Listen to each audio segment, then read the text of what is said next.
The Honorable Judges of the United States Court of Appeals for the 10th Circuit. Hear ye, hear ye, hear ye. All those having business before this honorable court may now draw near and they will be heard. God save the United States and this honorable court. Please be seated.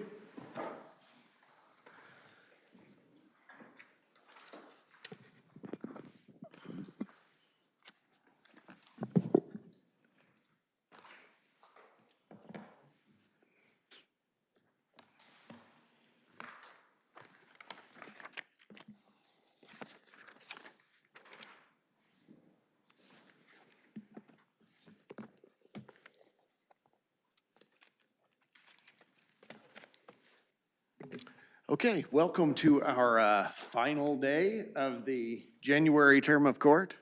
Happy to have all of you here. I'm Joel Carson. I'm here with Judge Rossman from Denver, and on the video is Judge Kelly from Santa Fe. I hope he's bundled up down there. I think there's supposed to be a winter storm moving into his area, so. Anyway, we'll call our first case, 24-1410, United States versus Lytle.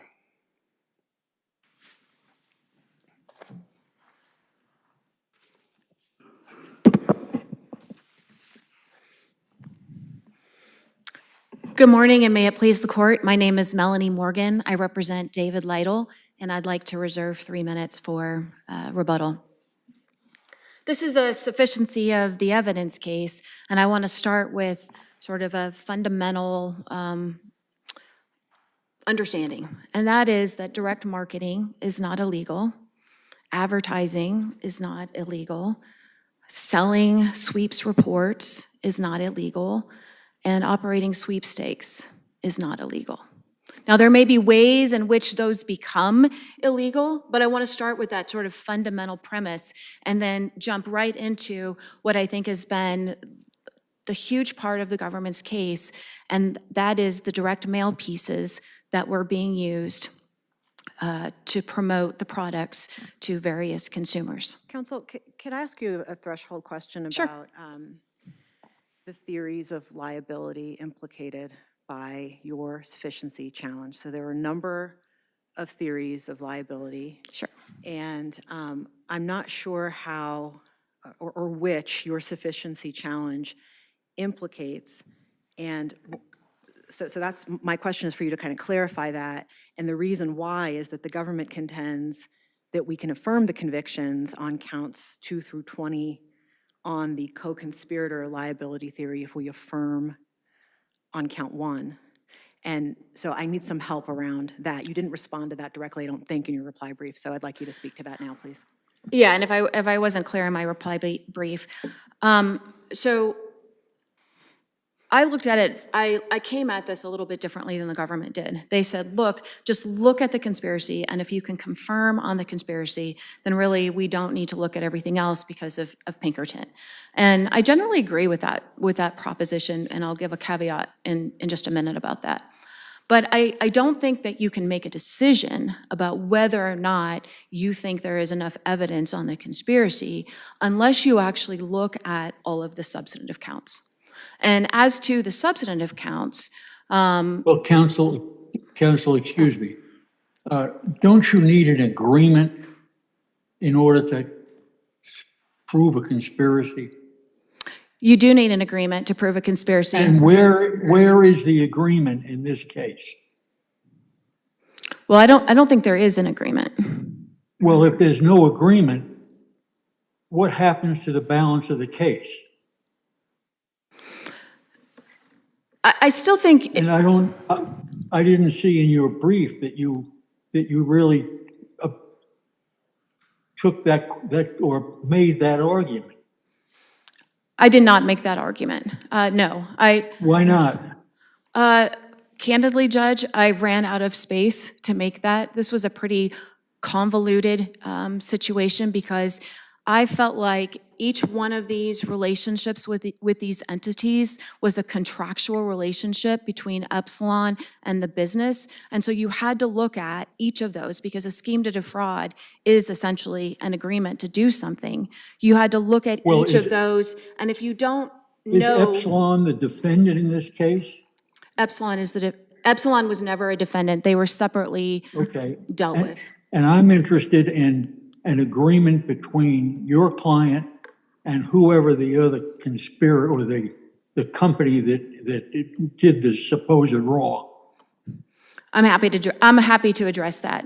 I don't believe there is an agreement between my client and any of the customers. His agreement truly was with his employer, and that was to sell data. And it was to facilitate that sale of data by collecting information from these different entities, getting their signature on a contract in which they agreed that how they were going to manage that data, including complying with all laws, guidelines, regulations that might be applicable. And then it went to the president of the company, who would look at the promotional material, look at the contract, execute the contract, and then it went to a separate part of Epsilon for the sale and the management of data. So I don't believe with any of these there was any kind of agreement. And when we look at each of the separate counts, I grouped RDD as one because I think they can be addressed a little bit differently.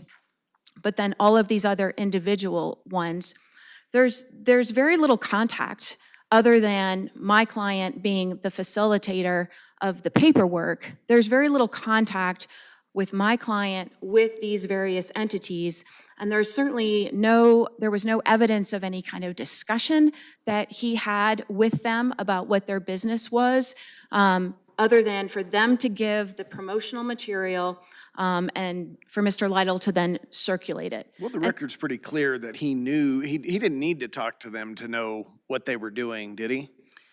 So all he needed was the information to say, hey, we want to buy it because it goes into a particular category. They send the promotional material to them. So yes, he had that. But I want to be clear that his job was not to, like when the government says review it, he collected it, he saw what it was, and he forwarded it on. There was not an analysis to see if they were doing what they held out to do.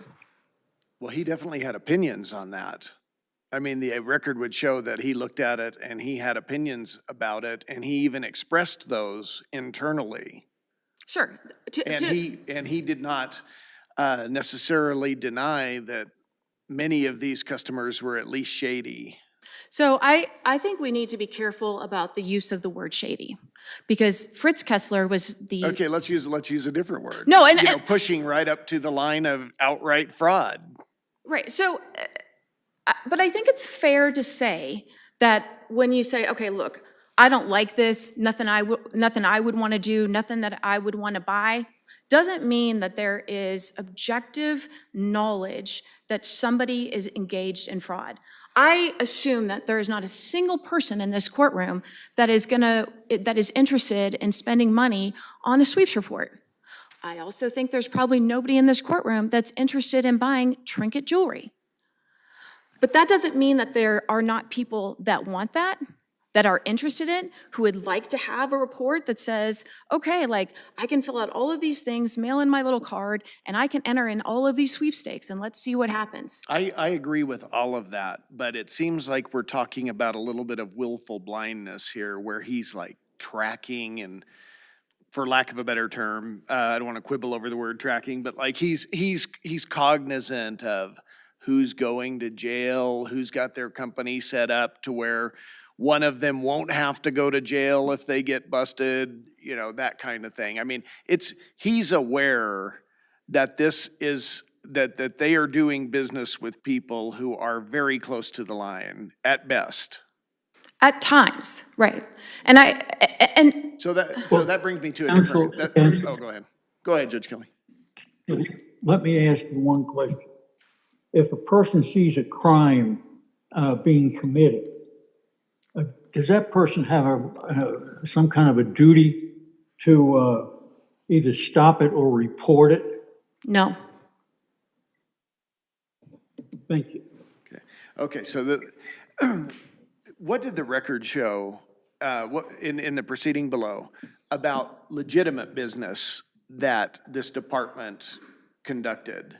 Because I assume that not every one of their customers was engaging in fraud. Oh, this was just like the tiniest percentage that was engaging in this activity. And let me say, when you say engaging in fraud, that's really part of my concern here, is because of, with the exception of RDD and Destiny Research Center, which had people who actually worked for those businesses who came in and said, yeah, it was a fraud. We said that we were, going to give people a guaranteed payment. The guaranteed payment showed $1, but we decided not to do that, and we didn't do it, and we didn't send things out.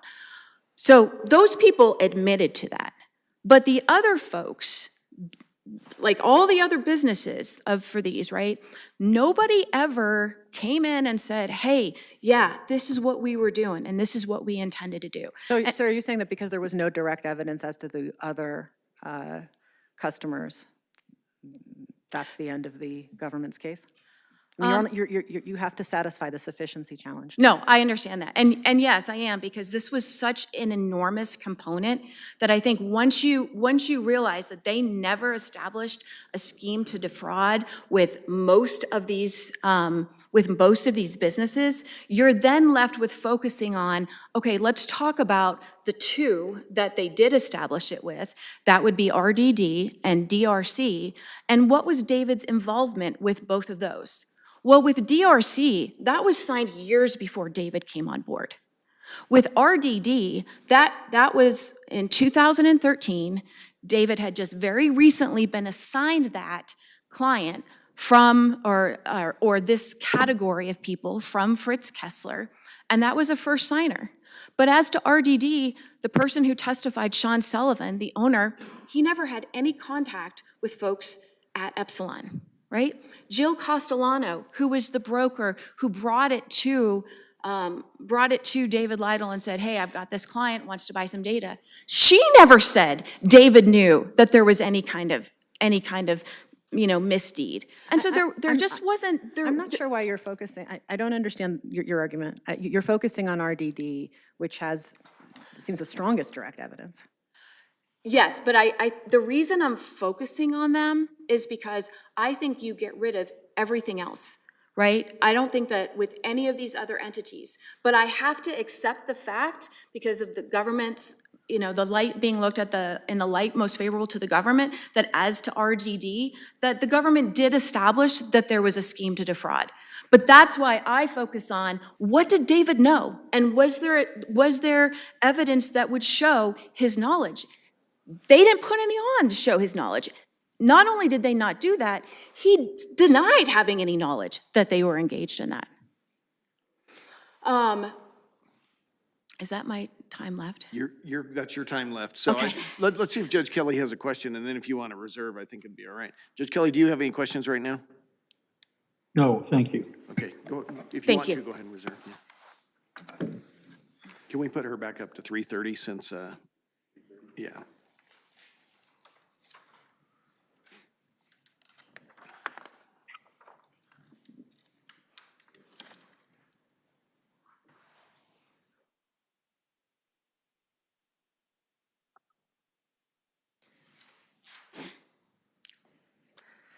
May it please the court, Marissa Miller for the United States.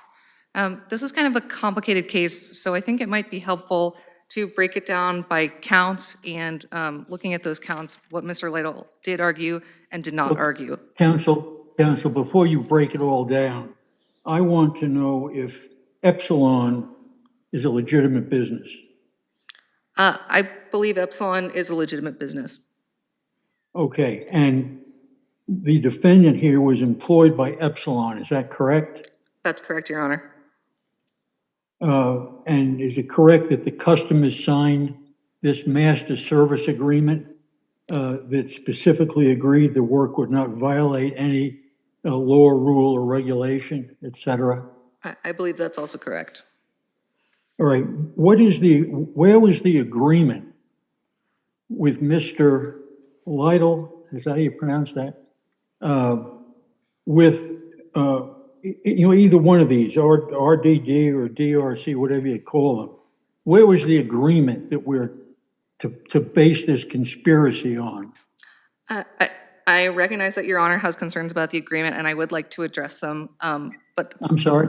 I will address the agreement, but I do think it's important to recognize that the existence of an agreement is not something that was ever challenged in the opening brief or the reply brief. This is, Well, counsel, regardless of whether it's challenged or not, I want to know if there was an agreement with Lytle and any one of these other fraud feasors, if I could use that term. I mean, I don't believe there was a formal written agreement, but I believe that they all. Okay, then I want to know where in the record it shows that there was any type of understanding that if I give you what you want, which are the addresses, that you're going to use them to defraud somebody. Where is that in the record? I apologize, Your Honor, I don't have a citation for that because this is the first time I'm hearing of this challenge. But I can submit a 27. Well, the first time you're hearing about it, if you're the U.S. attorney, you must have known that you needed an agreement in order to prove a conspiracy. That's correct, Your And I Honor. want to know what the basis of the conspiracy agreement is, for starters. I mean, I think it's the construction of the DTC unit here and Epsilon and all of the interactions between these direct mail clients and the key figures in this conspiracy. So then it's your position that an employee has got a duty to report or to stop any type of criminal undertaking that might come down the road. Your Honor, I think that's an interesting question, and I think the way to think about it is how we would deal with this in the drug context, right? You can imagine someone who works at a garage and a drug dealer comes in and says, could you please create a special compartment in my car so I can bring these drugs across the border? He would just be doing his job in that case, but he has an obligation. Well, that's not really what we've got here. They sold addresses, and then you said that was legitimate, Yes, correct? but it's also against the law Okay, to. and so I want to know where the nexus is to connect this defendant to any fraudulent scheme, and that the addresses that were legitimate and were paid for by the client were used. How did that result in him being a conspirator? I think we have to And not Epsilon at the very least. I think we have to recognize that the fact that Epsilon sold a legitimate product doesn't insulate it from criminal liability. Another analogy would be a company that manufactures a chemical compound. If that company opens a division that is designed to sell that chemical compound to meth dealers, those people are aiding and abetting the distribution of drugs. It doesn't matter that. Well, but you didn't sue Epsilon. You didn't charge them as a company. No, we charged Okay. the bad And so operators. well, is it your position that if the janitor is a employee of that company, that he would also be responsible? I think, Your Honor, that the answer to that would be no, because he would not have the intent required unless we're talking about a situation in which the janitor really wants the crime to succeed and his activities are in some way aiding, abetting, inducing, procuring the crime itself. So I think that's more. So your position is then that a person has a legal duty to stop or report criminal activity. Our in a position, nutshell. our position is that it violates aiding and abetting if you are aware that the crime is occurring and you share the intent of the criminal doer and you assist them. Well, what do we do with the cases we have that said it's long established that a person has no legal duty to either stop or report a crime? Well, in this case, we're not tying liability to Mr. Lytle failing to stop or report the crime. We're tying it to affirmative Well, actions. certainly you are. What did he do other than sell or deliver the addresses that had been ordered and which you said was in a legitimate business? So the record shows that he was not, he's not just processing these samples. He is the one who's going out and recruiting the clients. So in the analogy, he is the one who works at the company is recruiting the meth dealers. And he is deliberately choosing Well, he's them. not, this is not a meth dealer, and don't try to get into the drug business. This is a legitimate company that sells names and addresses for various reasons. Then I think perhaps Isn't that correct? yes, that's correct, Your Honor, but I think maybe the garage analogy would be more helpful. It doesn't matter. I don't think it's helpful at all unless you can show me how Mr. Lytle participated in the fraud of the company to which the addresses was sent.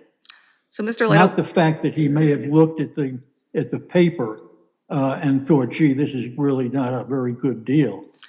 so the way Mr. Lytle participated in this fraud was as follows. He is the one who was going out and recruiting these clients, and he has discretion over who to recruit. He's not just signing up people. He's the one who's going out and he is pursuing these accounts specifically, and I have record citations for you on that, if you would like them. In addition, Well, wasn't that his job to try to develop a business and Ye- go out and find customers who wanted to buy addresses? yes, but that doesn't It seems to insulate me that him from criminal it liability. seems to me that you're making a lot out of nothing here. I worry that I'm not going to convince you on this, Judge Kelly. So perhaps I can speak to some of the other counts. If you don't, Can I ask you a question about, I don't remember what count it is, but the one that has to do with Mr. Pisoni? Yes. Is that right? On all of your other ones, there was a document that was provided to Mr. Lytle that he looked at, and presumably your theory is he could look at it until it was a sham. And then he gives out the addresses and names in furtherance of sending out the sham document. In the Pisoni instance, we don't have that. All we know is we have testimony that maybe he was a bad actor, maybe he had done criminal things in the past, and that we were going to reach out to him. But other than that, we don't have anything because because we've never seen his mailer. So we can't know if the mailer that we were trying to solicit from him was going to be legit or not legit. So isn't that a distinction between the other counts that's problematic for you? I would agree it's a distinction between the other counts. Count 11 is different. Our argument remains that this is a co-conspirator liability count, and the conspiracy here obviously involved Mr. Lytle's efforts to recruit these people that he either knows or strongly suspects are engaging in behavior that's intended to cheat people out of their money. Right, but I guess the problem with that is we have a whole other book of business that you concede is legitimate business that, we would have to dig into the background of every one of the people he solicited in his tenure to determine whether he was conspiring to commit fraud with those people. I think this situation is a little bit different because Matt Pisoni is well known to him as someone who has violated the law So in what? the past. He hasn't done anything. That's part of the foundation of our country is that once you serve your time, you're not presumed to be breaking the law anymore. I will agree that the nexus there between the scheme to defraud is more tenuous. I can't dispute that. I'll take it. Okay, right. I would argue that it's enough. Very quickly, back to the conspiracy charge. There are only two challenges, as I understand it. There was no challenge to the existence of an agreement. The only challenges were whether Mr. Lytle knew the essential objective of the conspiracy and whether he participated in it. I'm happy to talk about that evidence, but I think the upshot of count one is that if the court does choose to reject those challenges, it can affirm the others on the grounds of co-conspirator liability. Can you speak to that? I really want to make sure that you answer the question that I directed to the appellant as well, which is how we should be thinking about alternative theories of liability here and how those interface with sufficiency challenge on the counts? I mean, I think that the argument in Hillman about alternative theories of liability it's more of a waiver and a party presentation rule than it is anything. And that's, if they don't make these arguments, we don't consider that challenge, and we affirm on the ground they haven't defended. I do think there probably is some interplay between, depending on, if there are issues that this court believes that Mr. Lytle raised that I did not address, I can certainly see that interacting in a way that would not allow the court to uphold everything on the basis of conspiracy. Okay, let me stop you for a minute, just, and then you can go on if you have more to say to Judge Rossman about that, but I just want to make sure I'm clear. So your basic position is they didn't challenge co-conspirator liability, ergo, it's out, we don't consider it, doesn't matter whether it's a good theory or not. That's correct. Okay, fair enough. Go ahead with whatever. But just to follow up on that, I mean, your position is that every count, other than if count one goes your way, every count can be affirmed as sufficient under a co-conspirator theory of liability? That is our position, yes. Every count? To a count? I mean, it seems that some of them maybe would not be. I mean, I want to understand why every count goes that way. I recognize the tension that you're seeing there. And again, it goes back to what arguments the party has raised. And so if the court may be looking at this and saying, well, I don't think there's enough for co-conspirator liability here. But the problem is that Mr. Lytle did not raise that in his brief. And so we did not address that. We only addressed the issues that we had obligations to. And this court, Mr. Lytle is represented by sophisticated counsel. These were arguments that he could have and should have probably raised. And the consequence of not raising those arguments is that the court can skip over them. Okay, so if I understand the government's position is you're inviting us, a la Hillman, to sort of integrate the sufficiency challenge and the party presentation here, and that's how we get to affirmance on count one and affirmance on co-conspirator liability on the remainder. I think that is probably if you're asking me what the quickest path to affirmance is, which you're, But we're not looking for the quickest path. Right. We're looking for the righteous path. yes, but also the path that follows this course's precedence on when we address arguments that haven't been raised. But no, I mean, the court does have discretion to choose not to do that. And, then again, I would at least point the court to the strongest counts, we believe, which are the ones involving RDD. Those are counts 2, 3, and 14 through 20. Mr. Lytle has repeatedly conceded that there was a scheme to defraud underlying all of those counts. The only issue that the court has to address on those counts is whether he had knowledge of the scheme to defraud. And I think given the ample evidence in the record that was presented to that effect, that would be that the evidence met the sufficiency standard there. I understand you're saying 2, 3, 14 through 20. Could you speak to the counts that involved clients like Diamond Dollars and where there was no evidence that anyone was deceived? Well, if I may continue. Go ahead.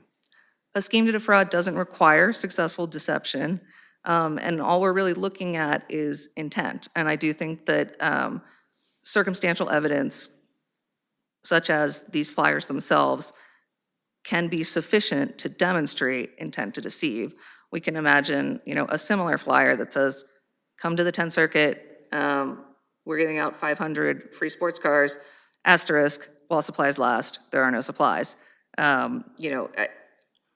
I would feel pretty confident looking at that document and saying the intention there was to trick people into showing up at the 10th Circuit without asking whether someone was actually deceived or whether the person who sent that out intended anyone to be deceived. Okay, thank you, Counselor. You're out of time. We have 3.5 minutes.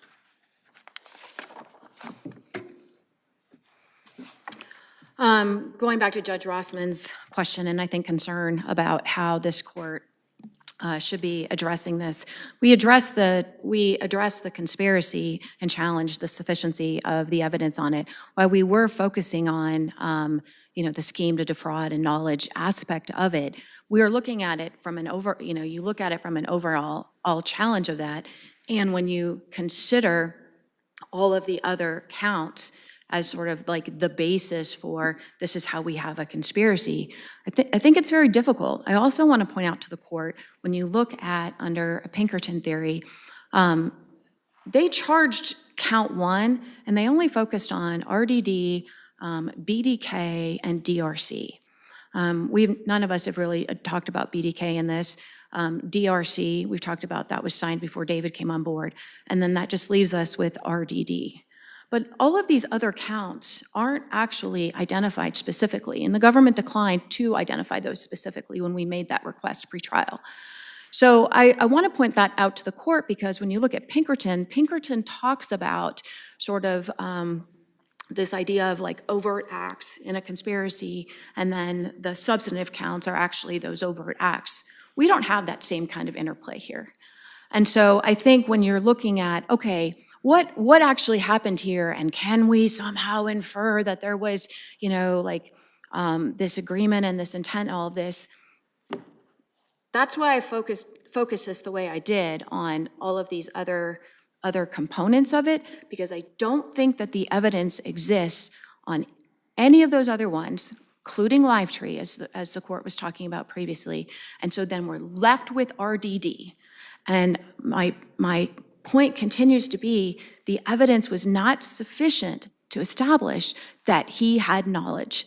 If he didn't have knowledge about all of these separate individual transactions from a legitimate company that was doing billion-dollar business with companies like Fabletics and Champion Windows and all kinds of solar and stuff, the list was long, and there's an exhibit that talks about all of the other products that Mr. Lytle was selling.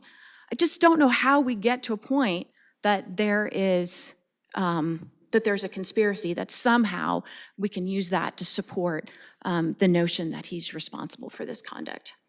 And unless the court has more questions, I'll leave it at that. Thank you, counsel. Thank you.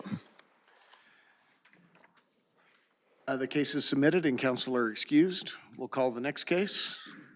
Looks like Ms. Miller gets to remain seated. 24-1411, United States versus Reger.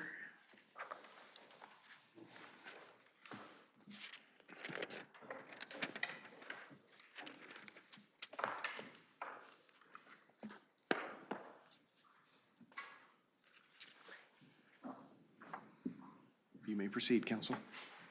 John Carlson for Mr. Reger, and may it please the court. The first question presented is this: under what circumstances can the seller of a lawful product be convicted as an accomplice when he knows a customer will use that product to commit a crime? The Supreme Court answered— Can you move your microphone up, please? Apologize, Thank Your Honor. you. The Supreme Court answered that question in Rosemont. An accomplice must actively participate in the underlying criminal venture. The instructions here fail that test, allowing conviction based on intentional participation. These are not interchangeable terms. Well, why isn't your challenge, your Rosemont challenge, really a sufficiency challenge? And it feels like that is how the district court thought there might be something there had you made that argument, that when you're focusing on the quantum, the degree of participation, that really what you're saying here is your client's participation was too minor to support his criminal liability. It's a good and fair question, Your Honor. Insofar as every instructional claim has a steep toehold in sufficiency claims, I agree. But what we lacked here was the toehold. We needed the instructional hook to say to the jury, we weren't active. We were incidental facilitators of this crime, not active participants. So your position is that the text of the jury instruction that was provided to the jury here prevented you from making that argument? Yes, the absence of an instruction that required the jury to do what we asked, and that is distinguish at the threshold whether this is a Confederate actively participating with the insiders or instead an incidental facilitator standing outside the venture but interacting with the principals, is a gateway critical distinction that our instruction asked for. Do you know if our jury instruction is unique among the circuits? I mean, do other circuits use the active participation language and we don't? That's correct. I'm not aware of any pattern instruction that includes the active participation requirement. And anticipating your question, I don't know why. I have a theory, and that's because it's often given in practice. In fact, in this very circuit, courts in Rosemont itself instructed the jury that the defendant must be actively participating in the venture to be convicted as an accomplice. Because you see, these are different elements. Intentional participation, which is in the pattern instruction appropriately, is mens rea. Active participation is actus reus. And that distinction is vital to police this boundary that I gestured at between an insider and an outsider. Layer that on top of the problem here is that we're selling Mr. Reger is selling a lawful product.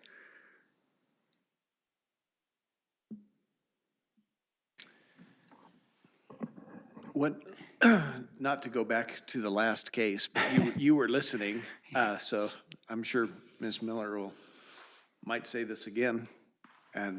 But take the chemical company. I'm a salesman for a chemical company, and I get paid a commission, and I know, and you come to me to buy the chemicals you need to make meth. And I know you're making meth, but I don't really care because I'm gonna make a commission off of it and you buy a lot. And so I facilitate either, as an active Confederate or otherwise, your making of meth by selling you the product. Is that a problem? Well, Ms. Miller, I'm sure, knows what I'm going to say. It is a problem, and we don't have to go to the chemical seller. How about the gun shop owner in Rosemont's footnote 8, who probably, the Supreme Court indicated, is not liable as an accomplice for selling. Well, the court didn't pass on that. I mean, it explicitly didn't pass on that, right? Well, that's true, it reserved the question, but it did note two things. One, no prior Supreme Court case, and I can tell you none since Rosemont, have ever found an incidental facilitator criminally liable, one. And two, even in Rosemont itself, the court refused to entertain any factual scenario in which an incidental facilitator could be liable. So I agree, Judge Rossman. Oh, sorry, please go ahead. I agree. The holding of footnote 8 is not incidental facilitators are criminally exempt, but I think the implication is clear. What do we do with our cases like Bowen that say that participation of a relatively slight moment is sufficient? But what do we do with, how do we, should we be thinking about that sort of understanding of what the law requires and receiving your argument? Yes, I think we're getting to the nub of the question here. Active participation and minimal contribution to the crime operate on different axes.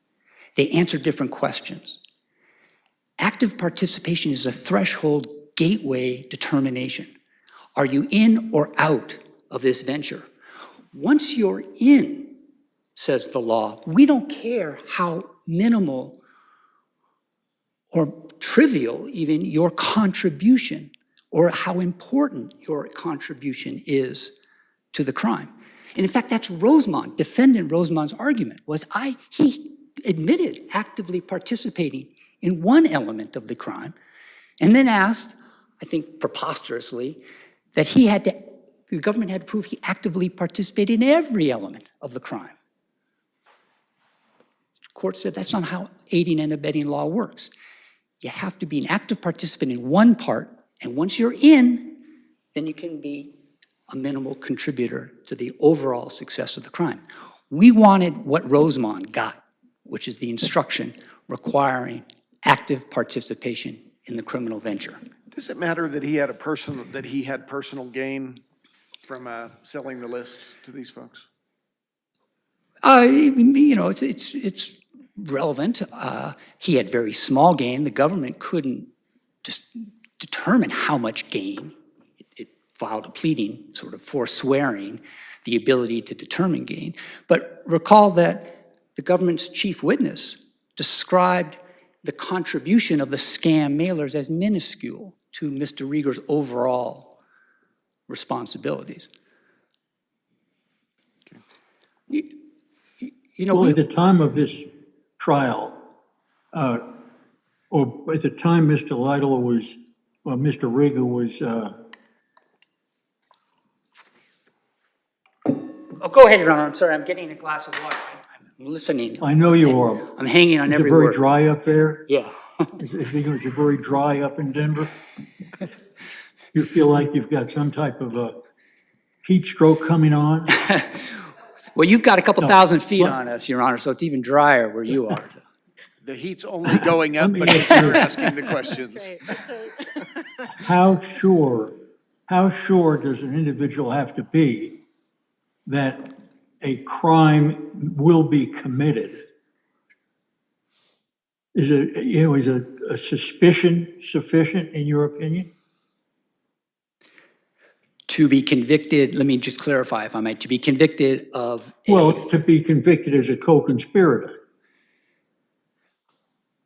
I mean, you've got a guy selling names and addresses, and he's going to get a salary, he's going to get a commission if he develops the business, which is risk takers, I think is what they called it. And if you have a suspicion, is that sufficient, in your opinion, to make you a co-conspirator? unemphatically or emphatically, no, that is not sufficient. And while we're on the topic, I acknowledge. That seems to be a pretty important issue to me. Yeah, and I think I was overly respectful of the jury's findings on that, clearly, Judge Kelly. And we did not raise sufficiency. We did not challenge the existence of a conspiracy. But I think if this court decides there's insufficient evidence supporting the agreement required to sustain count one, you have the discretion to reach that, notwithstanding our failure to raise it.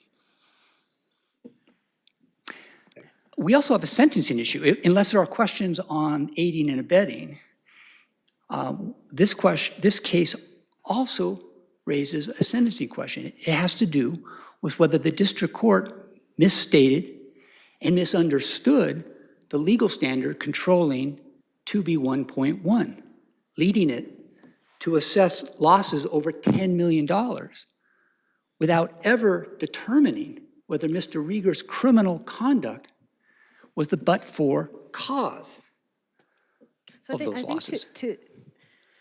The first question I'm struggling with is to better understand what the district court actually ruled. That goes both to assessing whether there's error, but also to the government's allegation that it wasn't preserved. Yes. And so really what I'm trying to understand is, it seems to me that the argument you made in the district court challenging loss had to do with you could not reasonably approximate actual loss in this case. The government chose not to pursue intended loss, and you couldn't reasonably approximate actual loss, and you offered gain as an alternative. And I was trying to understand what really your challenge was, because it seems like the challenge you're making now to policing the but-for causation requirement that inheres in 2B1.1 is slightly different than the more factual challenge you made in the district court.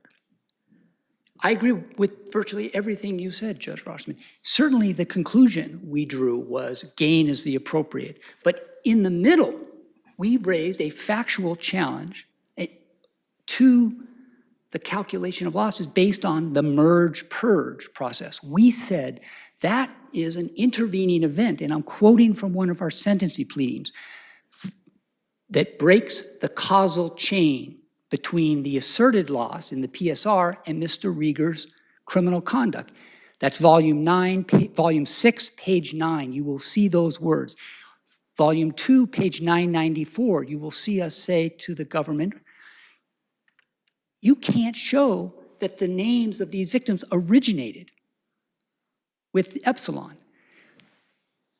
Therefore, you can't sustain the loss calculation. Our argument, and I realize we have a sort of Evans reunion here with a lawyer and the authoring judge, merge-purge is to this case what the receiver's conduct and the deteriorating market conditions were in Evans.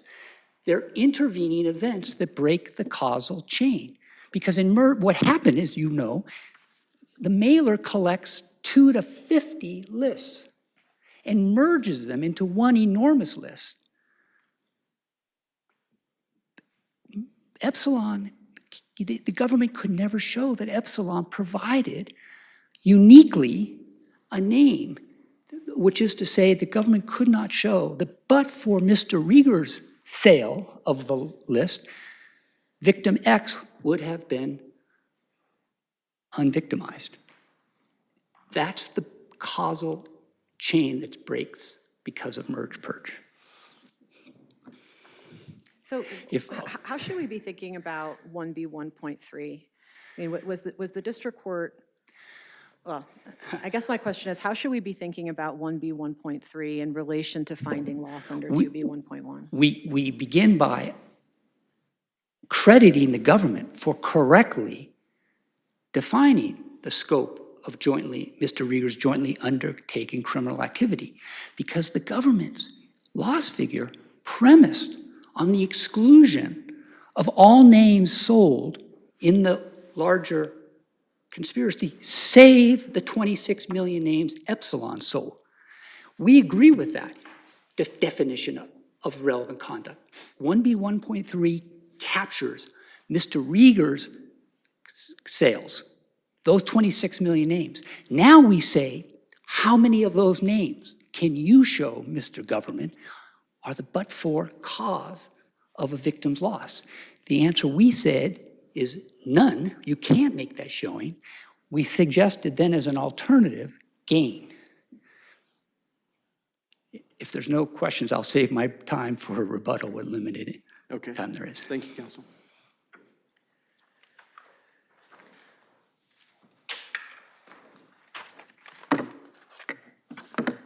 Do we need to revisit our aiding and abetting instruction to make sure it's in comports with Rosemond?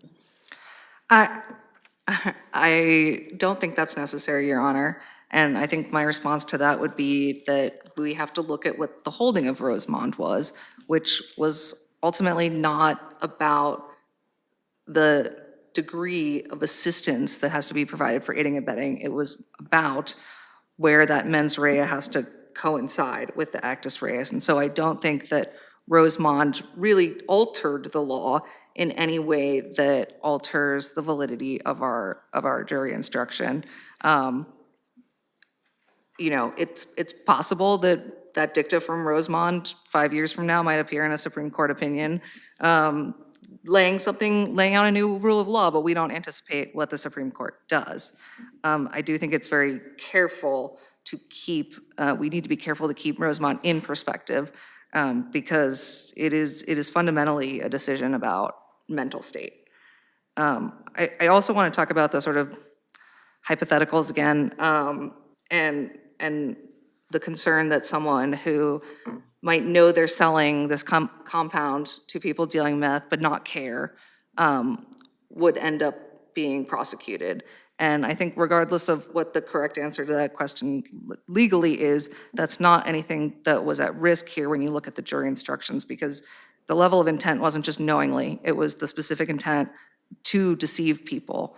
And so the jury could not have convicted Mr. Reger on the basis that he knew there was a crime going on and didn't care. The jury had to find, and did find, that Mr. Reger intentionally participated and that he intended ultimately the result that occurred here.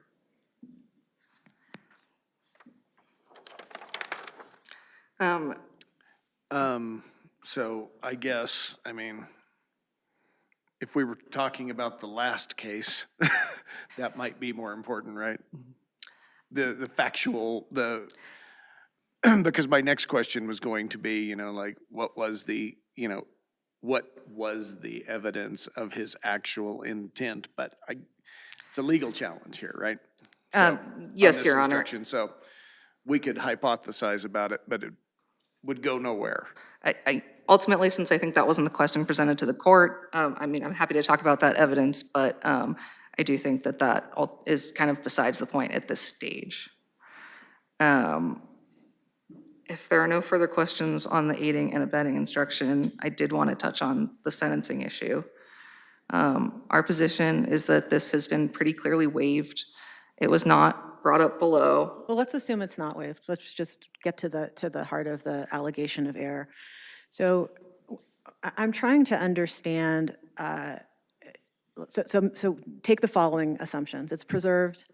The district court understood that but-for causation is part of 2B1.1. And what I'd like for you to address is how does the evidence here satisfy the standard under the guideline? So I think it satisfies the standard under the guideline in two ways. One is that we're not talking about the losses that Mr. Reger was the but-for cause of, but the losses that really can be attributed to Epsilon because he was charged and convicted on this conspiracy Well, it count. has to be the losses that are attributable to the offense, right? Yes. And what is the offense? Conspiring to commit mail fraud and wire fraud here, or conspiring to commit a scheme to defraud. So that's an unhelpful answer. The scheme here is basically using Epsilon's tailored consumer data and combining that with these direct mailers to target people who are going to be especially vulnerable to them. And so the conduct that we're looking at is this partnership between Epsilon and the direct mailers and the people that receive those direct mailers as a result either of Epsilon's contribution of names or, it's ultimately, we know that the names either came from Epsilon or the direct mailers. That's how we sort of limited the calculations here. And so we don't have to know for certain which names were unique. And so is that, so explain why you think, the appellant makes the argument that the merge-purge process is what broke the causal chain here, akin to how the receiver broke the causal chain in Evans. Why shouldn't we be looking at it the same way as the appellant is suggesting we should? I mean, I think that I guess goes to the other point here, which is that, in the strictest sense of the term, there's but-for causation and there's factual causation. And when you're looking at multiple sufficient sources, it is possible to have factual causation like we have here, but not but-for causation. I don't think that Evans... I'm sorry, I'm not, you're saying that there is not but-for causation here? I'm saying that the literal definition of but-for, we don't have an answer to that. I'm not saying there wasn't but-for causation, but I would think that that would not be a good position for you to take. I mean, there's but-for causation when we're looking at it from the perspective of the conspiracy. That I am not conceding. If somehow the conspiracy goes away, then I would argue that, Evans talks about but-for causation or factual causation, right? 2B1 is obviously incorporating these traditional tort principles. And so the idea that just because we said in Evans that something has to be a but-for or factual cause of the loss doesn't mean that this multiple sufficient sources rule probably isn't what that guideline was designed to incorporate. Okay, help me write the opinion in your favor for a minute here. So assuming preservation. So if the issue is preserved, why did the district court here not reversibly err in failing to account for but-for causation in 2B1.1? Because the conspiracy as a whole, all of those losses, all of those are still but for, the conspiracy is the but-for cause of those losses, because we don't have to separate out what Epsilon contributed versus what the direct mailers contributed. They're all in this together. So Mr. Reger can be held liable for losses caused by names that the direct mailers might have already had. So that seems to me to implicate 1B 1.3, doesn't it? I mean, it's, you know, we know that the offense of conspiracy is not going to be coextensive every time with the loss attributable for that offense, right? So we already go in knowing that it can't be one and the same. And 1B 1.3 should help us discern the losses that are jointly undertaken, or losses for jointly undertaken activity that's reasonably foreseeable. And my concern here is that the district court didn't engage in any of that analysis. And I'm trying to understand who's to blame, right? So if the appellant is not to blame, it doesn't, we don't have a record here to make a what I think is a record-based conclusion that loss has been proven up in the way we would normally expect to see it.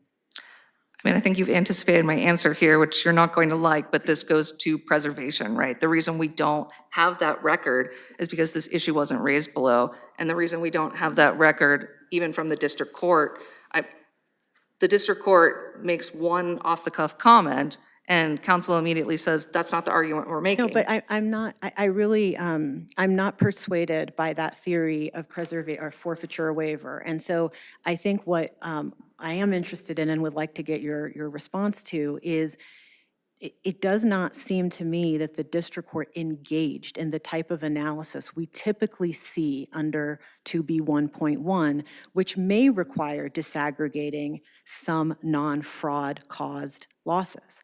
And is the reason for that in the government's position because the defendant did not ask the court to do that? Is that your position? That is our position, yes.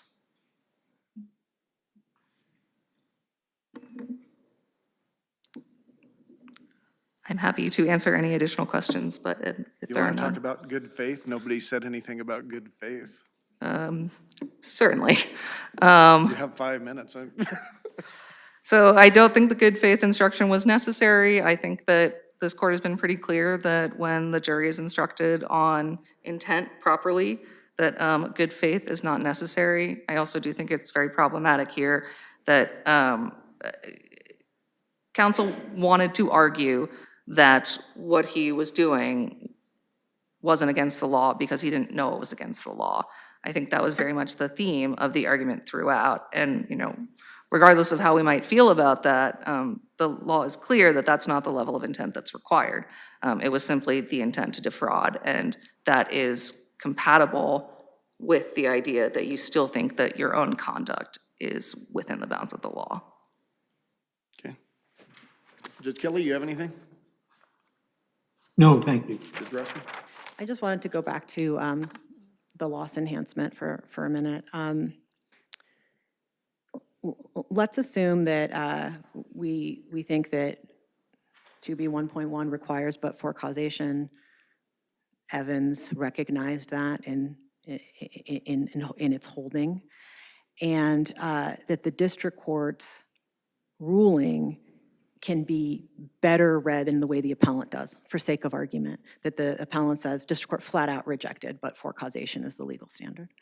If that's how we read things in this case, do you agree that we would need to remand? At the podium, I can't see a way out of that, so yes, Your Honor. Thank you. So let's get to causation. There's only one kind of factual causation, it's but for. Two, our argument below, leading up to the sentencing hearing, was nothing but lack of factual causation. The district court kicked off the 2B1 discussion by flat out rejecting the but for standard. So are you saying that in this context of, you can't really distinguish between the legal standard, a challenge to the legal standard and a challenge to whether the And the question of whether your challenge was primarily factual. May I answer? Yeah. Our challenge was not primarily factual, it was entirely factual, prompting the district court to make a legal conclusion, which it erred. It rejected the but-for standard that should have governed, analyzed, tested our factual argument. So what would happen if you prevail solely because the district court misunderstood the legal standard? And that's all we say, and it goes back. What happens? What does the correct analysis look like? I believe we'll eventually get to gain as an alternative because. Well, no. What does the correct analysis look like in fleshing? I'm receiving what you're saying as, look, the district court just out of the gate rejected but-for causation. We didn't have an opportunity to develop, further arguments on that front. So if you did, what would it look like? We begin with, as I said, crediting the government's reduction of the 1B13 conduct to something less than the integrated conspiracy. We shrink it down to the 26 million names that Epsilon sold. And then, probably at an evidentiary hearing, the government will have the burden to show that Mr. Reger's conduct was the but-for cause of the victim's losses, which is to say the government will have to show that Mr. Reger, but for Mr. Reger, that in the absence of Mr. Reger's presence, the victims would still have been victimized. That's a hard question, hard way to say. What I'm saying is that the government will have to show that Mr. Reger's caused the losses suffered by the victims. In the absence of that, they cannot use 2B1.1 loss table. Did defense counsel below, I presume you weren't defense counsel? Correct. Okay. Did defense counsel below recognize that the government was, that the judge was rejecting the but-for cause test? Yes, which is why 20 pages later in the transcript, defense counsel responds to Judge Moore's accusation that he's reprising the but-for argument that Judge Moore rejected 20 minutes earlier, or 15 minutes earlier. And Mr. Lytle, defense counsel, pivots to assure the judge, no, I'm not challenging that. I have a different argument. Okay. I guess why I'm asking that is that, generally, we would require you to, your client, if they thought the court was applying the wrong standard, to say, wait a minute, Judge, I think you're applying the wrong standard here. And that's not at least readily apparent. Maybe Judge Rossman's seen something in here that I didn't see, but I don't want to belabor the point. You're over your time. I appreciate it. The case will be submitted and counsel are excused. And we'll call our next case. Thank you, Your Honor. And we're going to take a break after the next case, about 10 minutes of a break, and I'll try to pick a concrete time so Judge Kelly can come back on the video after our break. Okay, we'll call case number 24-6262, United States versus Threatt. Thank you, counsel.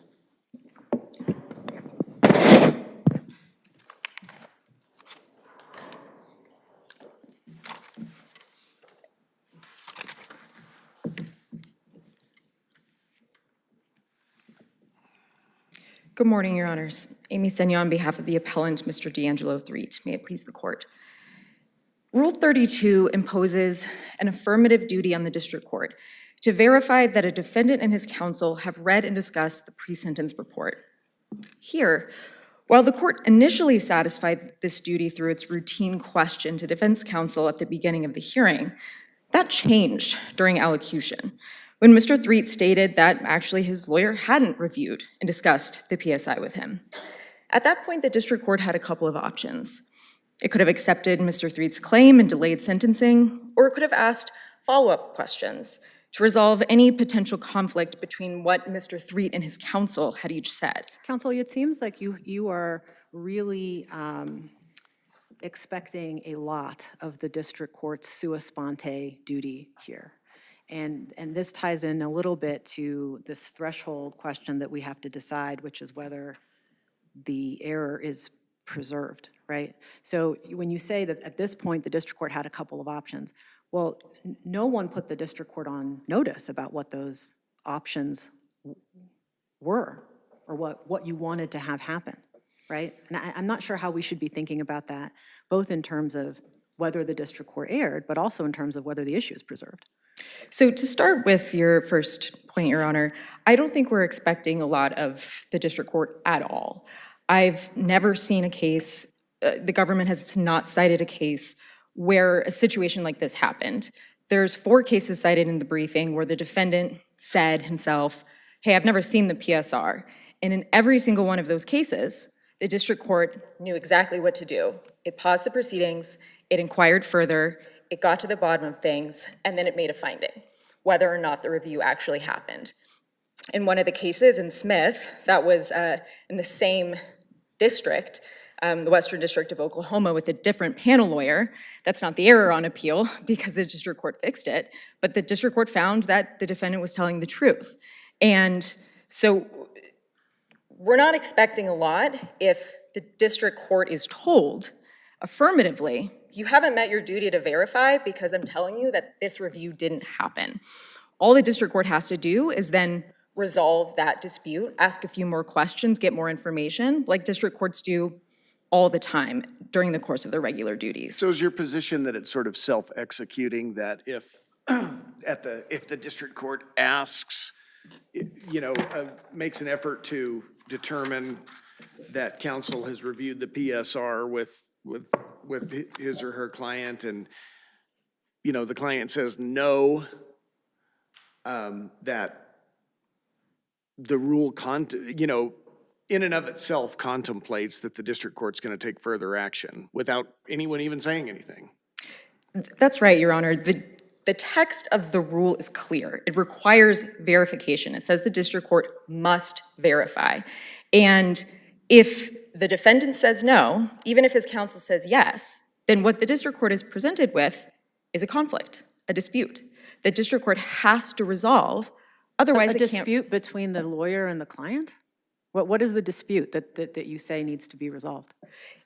In general, Your Honor, or? Here, it's not even clear that there was a dispute. If counsel is asked about an opportunity, that's perfectly consistent with Mr. Threatt saying, that opportunity never actually happened. I never actually reviewed the PSR with him. But if we can see that as a dispute, then that's something that the district court has to resolve before it can move on, because it can't possibly be verification if the district court doesn't know which version of events is true. well, how should we be thinking about what we have in the record that evidences the district court's understanding of your client's claim during his allocution? Because you cite to us, you rely on Holguin Hernandez for this proposition that you don't need magic language. Fully agree. But Holguin doesn't really speak to how we're to look at what the district court then says, because that seems to me to be instructive of, okay, here's a court saying, this is how I receive your statement. And here, the district court received it as, I'm not going to take up any of the defendant's complaints during his allocution aimed at his defense counsel. And so it seems to me the district court just understood this as and even your client said, ineffective assistance. So why isn't it reasonable at that point for the district court to understand this not as a Rule 32 problem, but as a problem about, okay, this defendant is unhappy with his lawyer, and that's not for right now?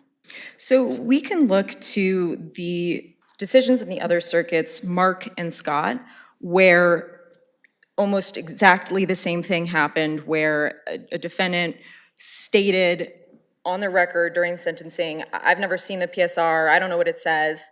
And in those cases, the court applied the same core rule. They didn't cite Hogan Hernandez, but the same rule of it was brought to the district court's attention.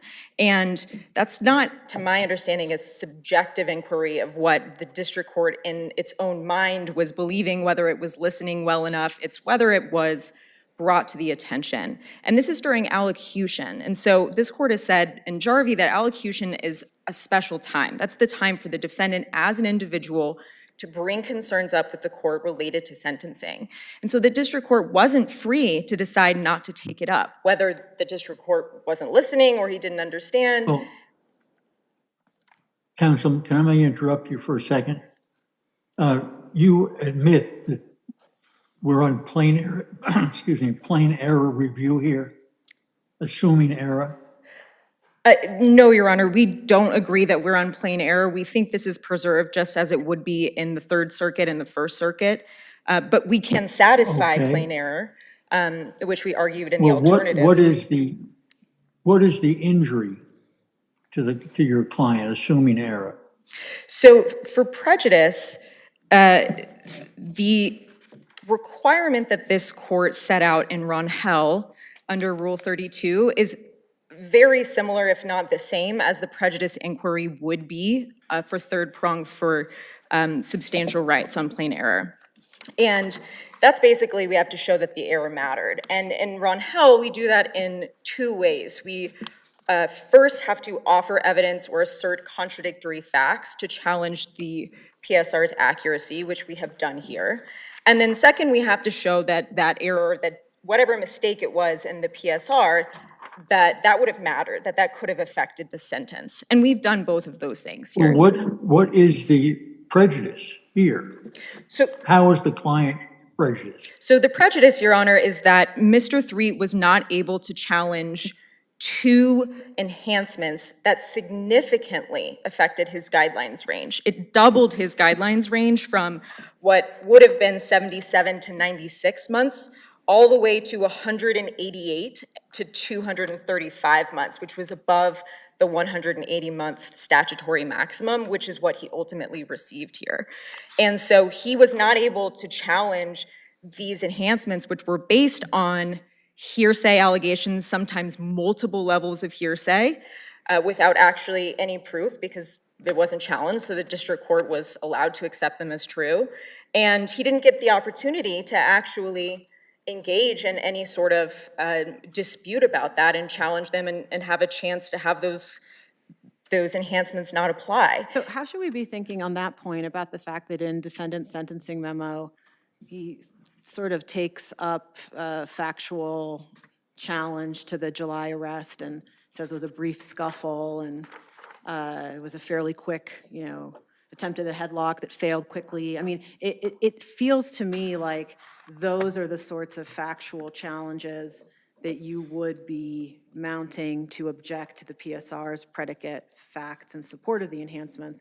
That didn't happen for reasons at issue here, perhaps. But that sentencing memo troubles me because it suggests that the factual challenge was available. The sentencing memo that the attorney drafted was a legal challenge. It was to whether the facts as alleged in the PSR rose to the level of, met the legal standard of that guideline, the aggravated, what is akin to aggravated assault. Okay, so maybe you're answering my question. So you don't think that the sentencing memo is taking issue with the facts in the PSR? It doesn't do that explicitly for sure, but it's not even sort of doing it? It's not even sort of doing it, Your Honor. It's super clear, especially what counsel says at the sentencing hearing, that counsel's position is, Your Honor, this isn't aggravated assault, this is simple assault. It just doesn't rise to that level. The lawyer is saying that these facts, as they have been alleged, just aren't good enough. Not that the facts didn't happen, or not that what the officer alleges through 3 layers of hearsay isn't actually what went on. And I also have, I'm really stuck on how to understand prejudice in this case. I know Judge Kelly was asking about this in terms of what you're showing is if you're on plain error, but I don't really even understand what you're attempting to do with the attachments to the opening brief. And, I see that you see in our law, you're trying to be responsive to what you, I think, understand our law to have required, that to show prejudice, even for preserved Rule 32 error, you have to point to something, and that's what you seem to be doing. But I don't understand where you, where that requirement comes up. And I say that for two reasons. One is that Rangel did not suggest there needed to be some sort of evidentiary showing, and that's weird because we don't take facts on appeal. That's not what we do. And then you rely on Martinez, it's unpublished, but that's a plain error case. So I don't really, I guess my question is if you could speak to where do you see this requirement where an appellant has to all of a sudden develop facts on appeal to satisfy preserved prejudice for Rule 32? And is there any daylight between preserved prejudice and prong 3 if you're on plain error? I don't think there's any daylight to answer that last question, Your Honor, but this comes directly from the court's precedent in not only Rangel, but Archer, which is applying Rangel, which is a case in which the defendant attempted to show prejudice by saying, I would have challenged the loss calculation. And the court uses the same language in Rangel, and that is offer evidence or assert contradictory facts. And so if Your Honor thinks that that's just a proffer, that's an offer of proof that actually doesn't require evidence, great. That's fine, we've done that. But we wanted to make sure every defendant that's ever tried this in the 10th Circuit has lost. And so we wanted to make sure out of an abundance of caution that we were doing everything possible. Understood. And what are we supposed to do with it? Or is it supposed to be, we're not supposed to be resolving the merits of factual disputes. So are we supposed to receive it in your view, assuming the law requires it and you've complied with that we're supposed to say, aha, there actually is a problem because you've pointed to something you could do? So, right, the court is absolutely not resolving facts. It's not a fact finder. What the court could do is, since this is the first time anyone has actually tried to fulfill the standard, the court could say, what we meant in Rangel and Archer by assert contradictory facts was just that you have to make some sort of explanatory showing of why this would have mattered. That there's something in the PSR that you could have pointed to. And why, I thought that when we say prejudice, we mean harmlessness. We mean prejudice as opposed to, it's not structural. Rule 32 error isn't structural. So is that the wrong way to look at it? That our cases, you think, affirmatively require a proffer or something? It's not just that, you point out the error by saying, here it is, you didn't, the district court didn't fulfill its Rule 32 duty, and it's not harmless because we have to show prejudice the way you do in the ordinary case under a harmlessness standard. I think that would be the ordinary case. For whatever reason in this specific context, it's sort of upside down land. I don't know why the court's opinions are not drafted that way, but we were trying to engage with the standard as the court has written it. No, and I'm not. I think that's great. It's just it seems to be a strange standard. It is strange, and I think maybe in the typical case, it's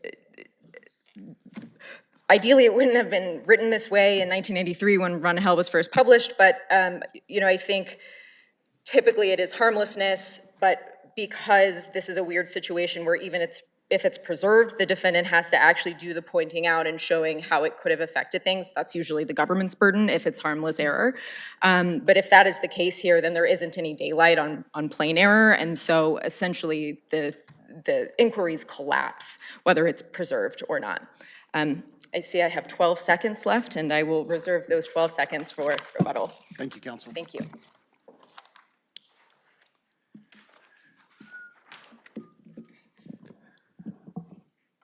May it please the court, counsel Cedric Bond on behalf of the United States. I'd like to start with the question of preservation because that is really the threshold question here before the court. Because the case here started with, the sentencing hearing began with this question. Mr. Autry, have you and the defendant each had an opportunity to review and discuss the pre-sentence report, including addenda and revisions since the initial draft? The response, yes, Your Honor. Now this question is coming up before the court here, whether this statement at the end, or toward the end of the allocution was sufficient to alert the court that that verification that he began his sentencing hearing, began its sentencing hearing with, was not sufficient. Well, let me stop you for a second. So, allocution is pretty sacred in this circuit.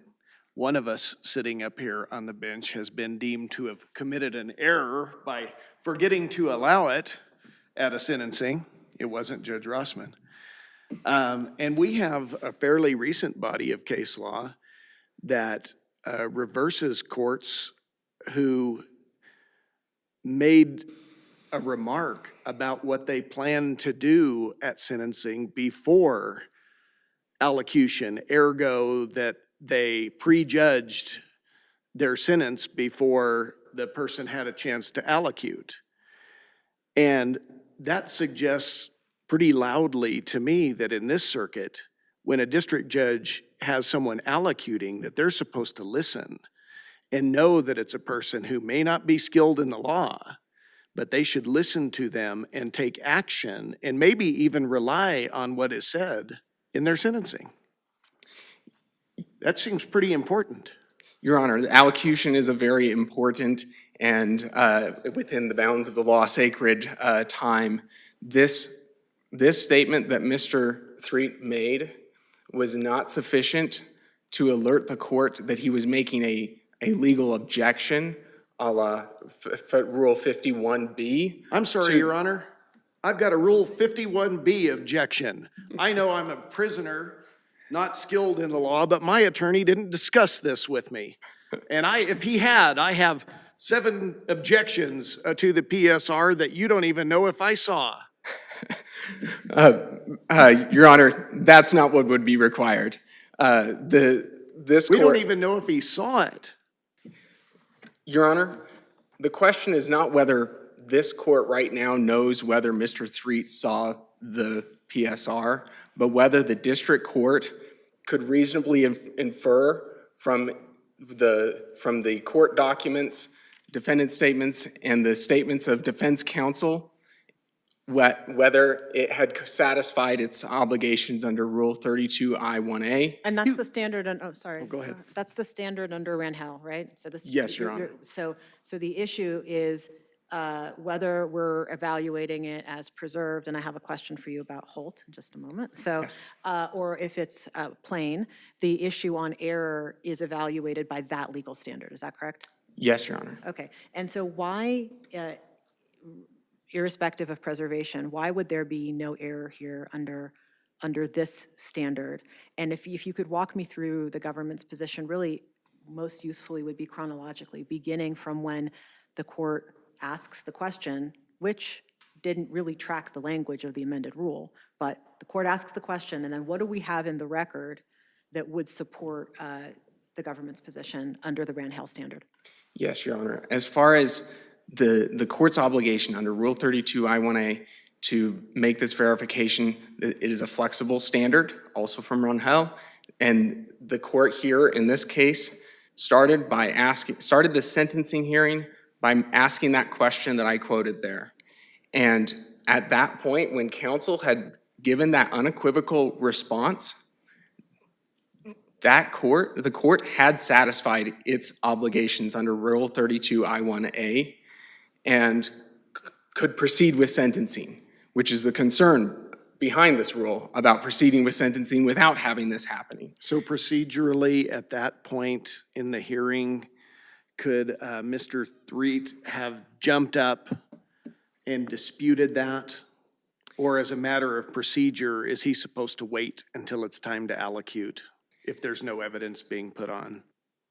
Your Honor, I think that whether it's the proper procedure for it to be done or not, I think that when he hears his counsel making a false statement right there, I think that it would be reasonable for him to say something at that point. That seems just like a non-starter. I mean, it seems to require us to make assumptions that are either just fanciful or not supported by the record and not helpful in any event. I mean, what I'm trying to figure out under the standard that we're required to apply is what is it about this record that assuming the district court, assuming we spot you, that when the district court asked the question and got an answer, that its Rule 32 duty was complete. What are we to do with the fact that we have a record that contains, no matter when, a defendant saying, that's not true, I didn't review it. Okay, so we have that indicia, that data point. We also have the absence of the sorts of factual objections that you would, maybe typically expect to see, which appellant now explains why maybe those weren't made. So we have a record from which we have to say that the reasonable inference from everything that the court knew supports no error here. Why is that the right conclusion on this record in its totality? And I'm not persuaded by the fact that the defendant didn't jump up at the appropriate procedural moment. Right. Your Honor, Well, he in fact did jump up at the appropriate That's true. procedural Okay, moment. yeah. But go ahead. Your Honor, so we start with that initial verification. Now the question is whether the defendant's statement in the midst of his allocution was sufficient to alert the district court that this issue was present. And I think earlier in your questions with appellants, you noted that there is kind of a linkage between the preservation question and the error question here. And part of that comes down to whether the district court can identify that.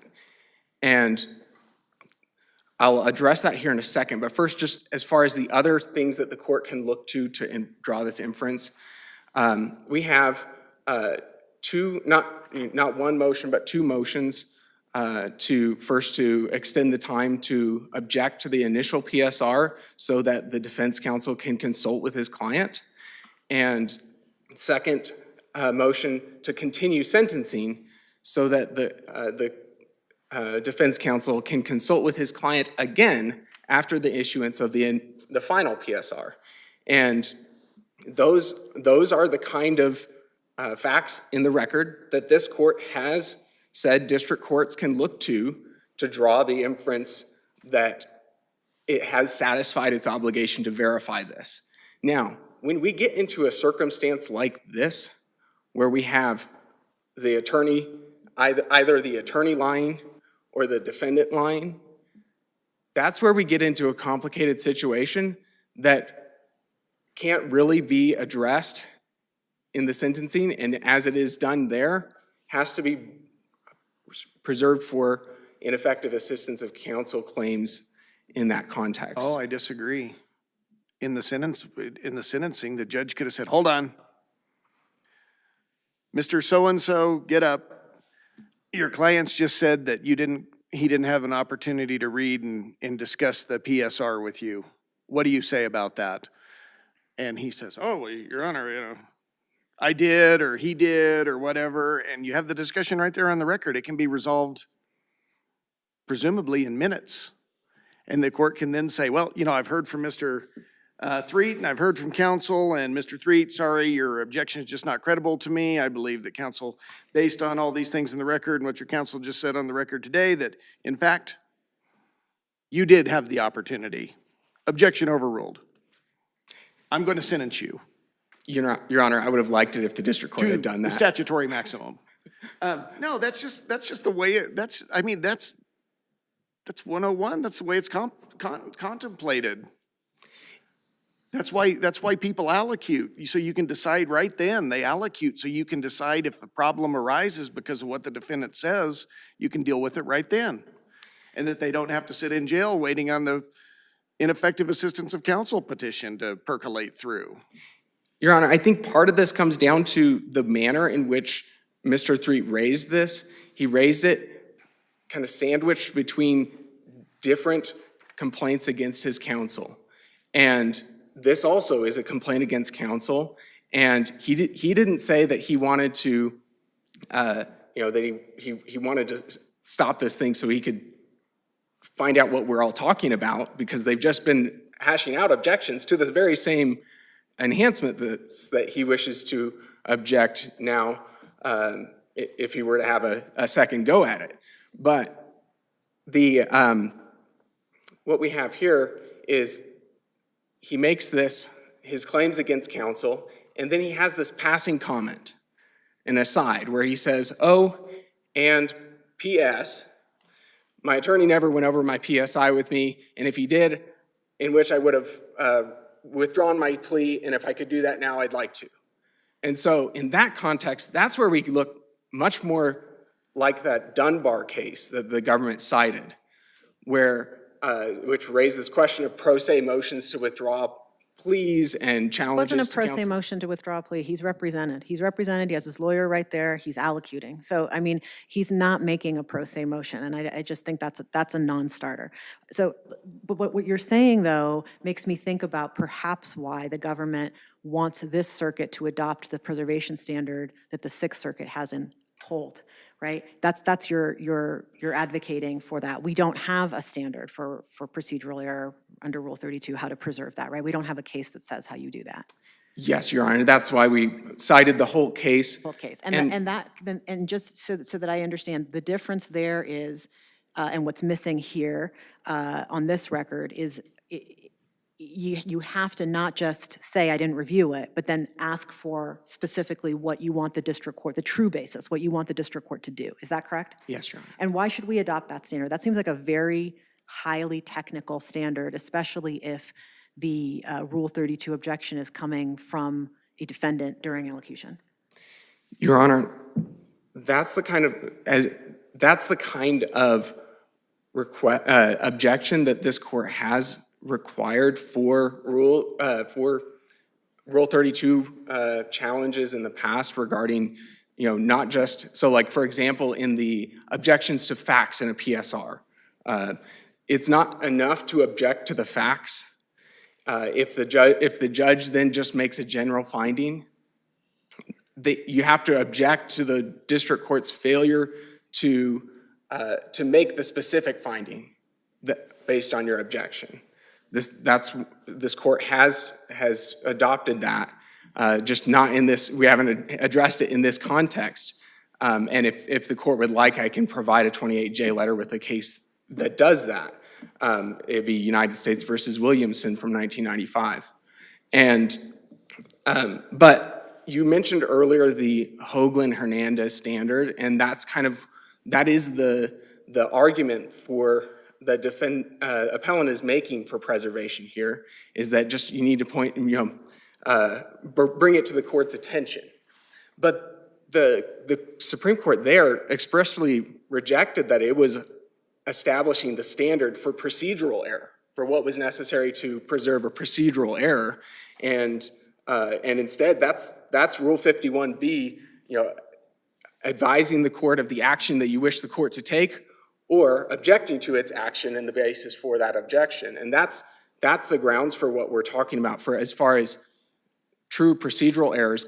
Give the district court a chance to actually know what it is that you're challenging right then and there and what you want the court to do, and then we can go for it and address it there in a more fulsome way. Well, Rule 51B doesn't really seem to help you because it has or in it, has the word or in it, right? So I think, yeah, go ahead. I think that does help us because it's really referring to two different contexts of what's going on. If the court is doing something, then you take that second prong after the or object to the court's actions and the basis for your objection. And if the court's not doing something, then you're on the first side. Sorry, I flipped those around, but you're on the first side of objecting to the court's actions. And that's why there's the or there, is because it's addressing both district court actions that are being challenged and district court's failures to act that are being challenged. Okay, thank you, Counselor. You're out of time. Judge Kelly, do you have any further questions? No, thank you. Judge Rossman? I don't think so. Okay. Do we have 10 seconds of rebuttal? Thank you, Your Honor. I just want to make the quick point that we can meet plain error review here, but if the court adopts the Holt standard, which the Sixth Circuit is the only circuit that I'm aware of that has such a stringent standard, it creates a pretty difficult burden for defendants. And it's not the same as other Rule 32 errors where you're going to have a lawyer at the table with you who can object to nonspecific findings. It's a unique situation in which the defendant, as a individual non-lawyer layperson, is going to have to bring it to the court's attention. Thank you, Counselor. The case is submitted and counsel are excused, and we're going to take a break until 10:15. 2:15? 10:15. 10 minutes. Thank you. 10:15. We'll be in recess.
Catherine's tall, too.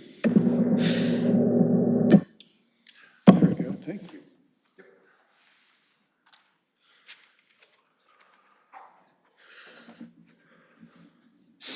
Catherine,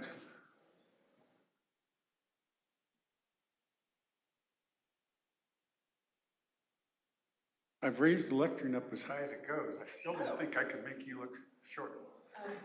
Probably not, All but right. it's okay, you're welcome to try.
you have some furniture hazards there. Those corners are sharp.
The Honorable Judges of the United States Court of Appeals for the 10th Circuit.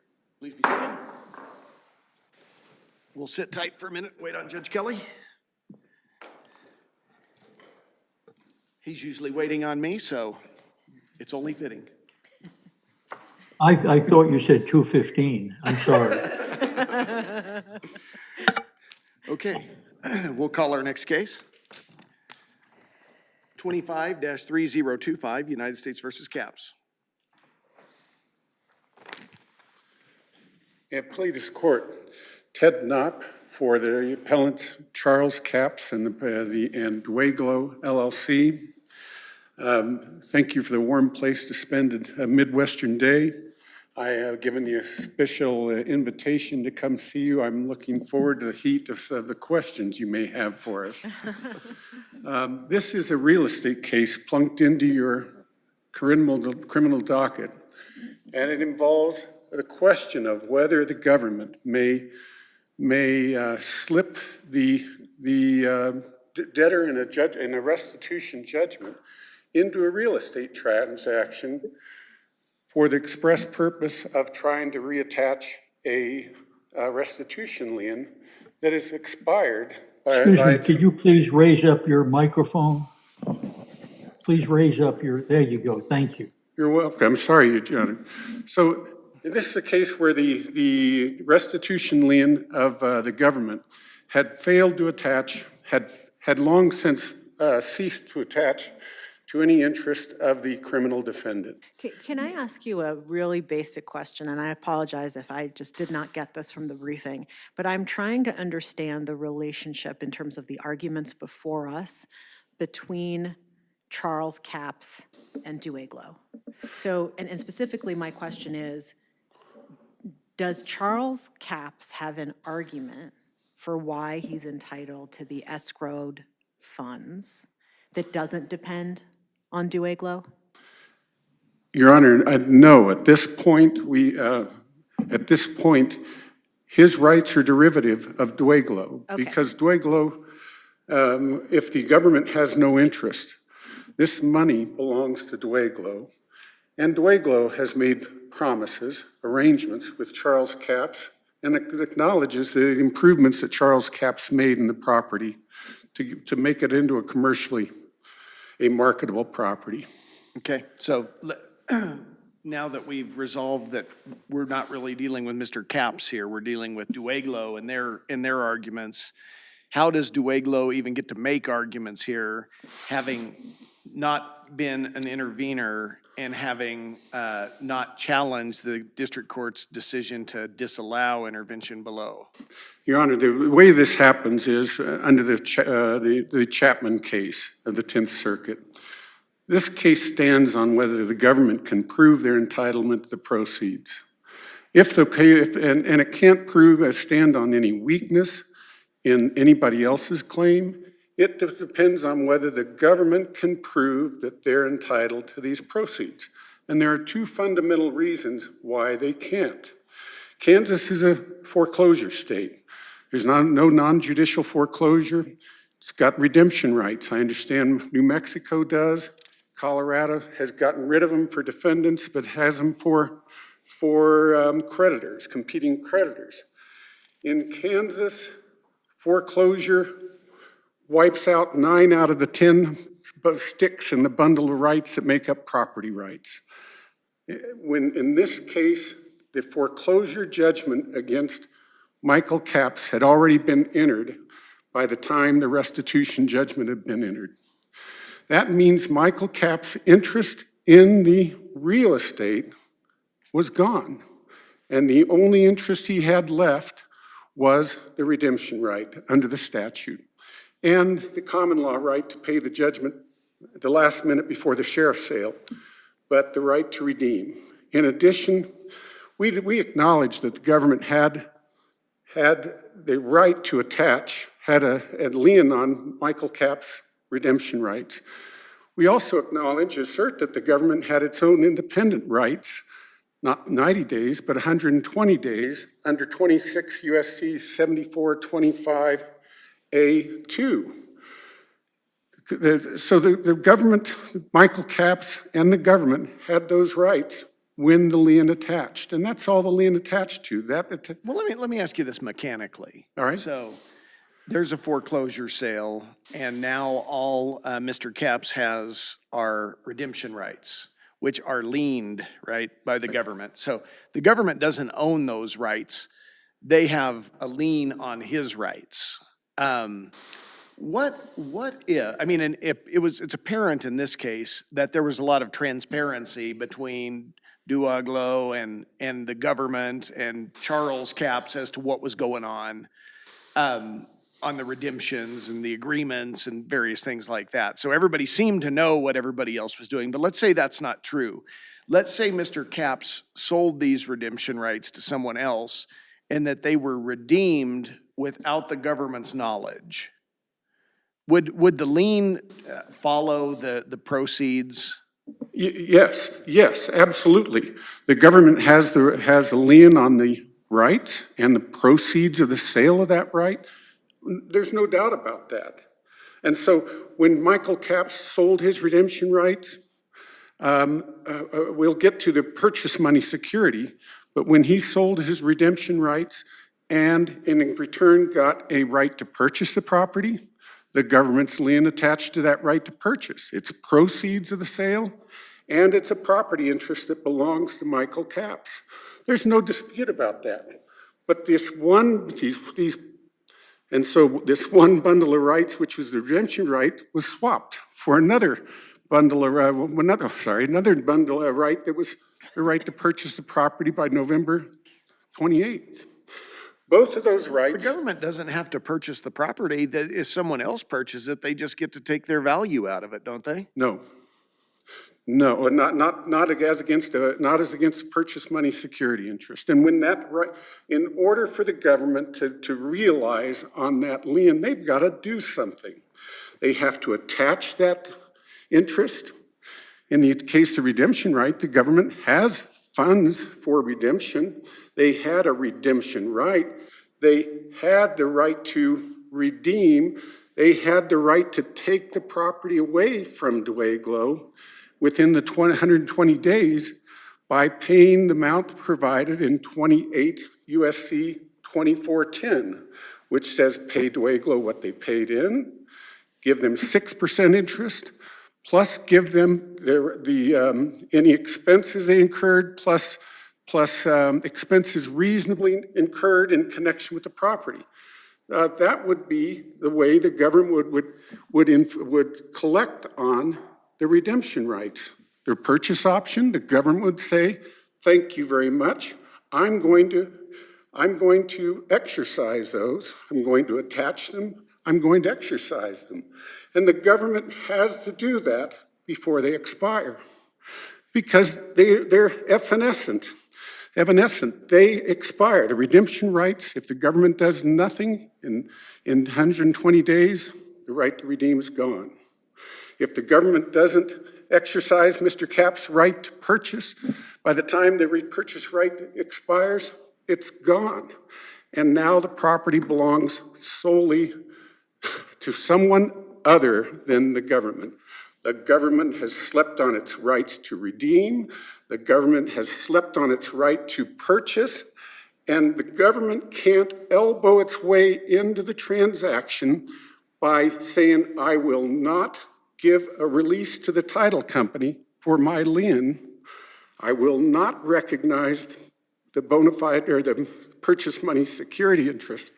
I will not give the title company comfort unless you agree, all the parties agree, that the contract, that the deed will go from Duaglo through Michael Capps to the ultimate buyer, all in a simultaneous transaction. Counsel, I'm still further behind. You're more ahead getting to the merits of your arguments. And as I understand your argument, it's that Charles Capps, you're arguing that Charles Capps is entitled to the escrowed funds, and the government is saying that the arguments that you're making before us in support of that conclusion are waived.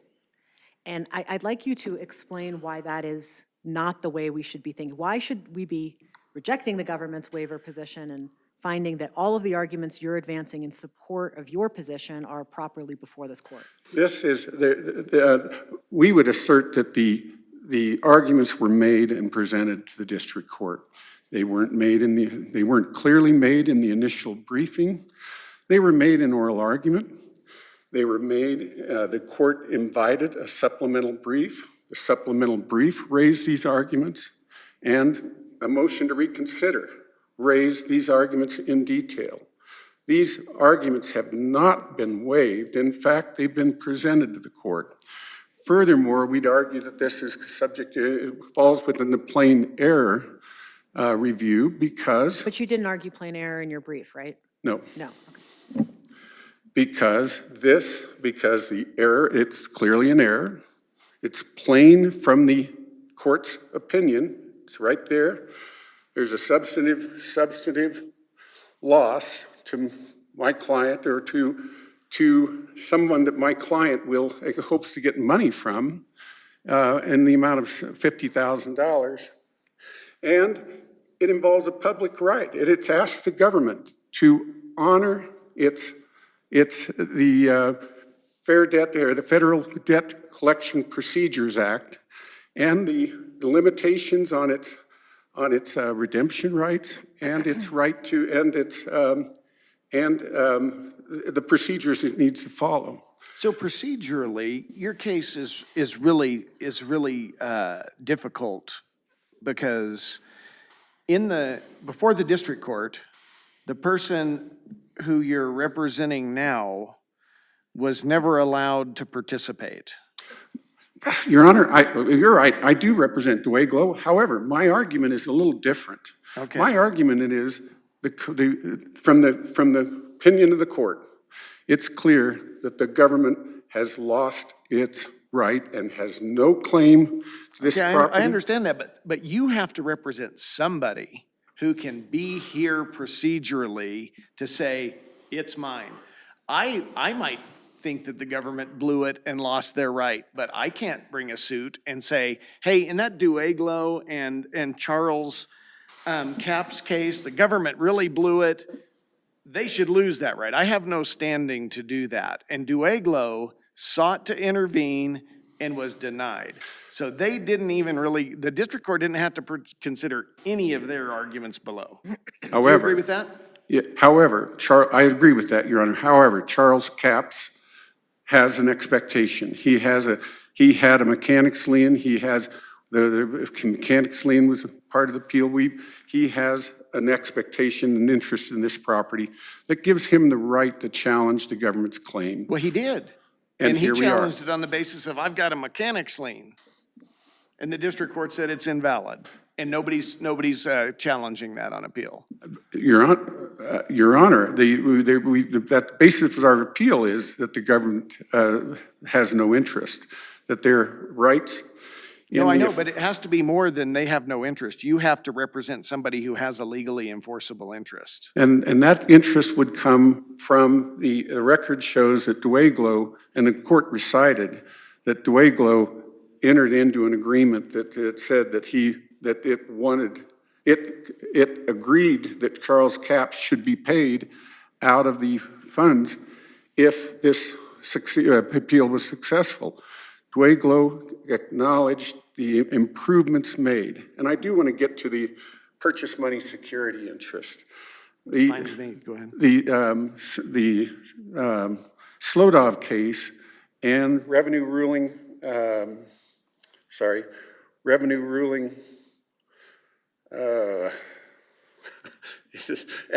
revenue ruling of the IRS show that someone in Dueglo's position who contributes property to the estate is protected in their interest. If Dueglo had not redeemed, this property and all the proceeds would have disappeared. So let me just get at one, I'm going to ask a question to clarify my understanding. So Dueglo, not before us, they did not challenge the denial of their motion to intervene. They do not We cannot adjudicate anything as to Dueglo. Agreed? Agreed. Okay, so that leaves Charles Capps. To the extent Charles Capps's arguments, assuming they're not waived for litigation reasons, but Charles Capps's arguments rely on Dueglo, that's also not before us, correct? I believe that Charles Capps can, it would be my position that Charles Capps can raise Dueglo's position in order to, and number one, in order to undercut the government and to also show at least a standing to make these claims. But his standing, Charles Capps's argument that is independent of Dueglo relies on the mechanics lien, is that correct? No, it also relies on Dueglo's willingness to pay him without needing a mechanics lien, and therefore he has an justiciable interest in this claim. And so, Your Honor, at the end, the government may or may not have seen. The government alleged that Michael Capps inserted himself into the last closing. He did not. The government required him to be a conduit between Dueglo and the ultimate purchaser. The only apparent reason for that was to try to have a lien reattach. There's a Kansas case, an old one, Harrison and Willis versus Andrews, 18 Can 535, it's an 1877 case that says bare naked title is not enough for a lien to attach to. And when somebody's just a mere conduit from one person to another in a simultaneous transaction, there's nothing more than bare naked title, and that is not enough for the government's lien to reattach. Okay, thank you, counsel. You're out of time.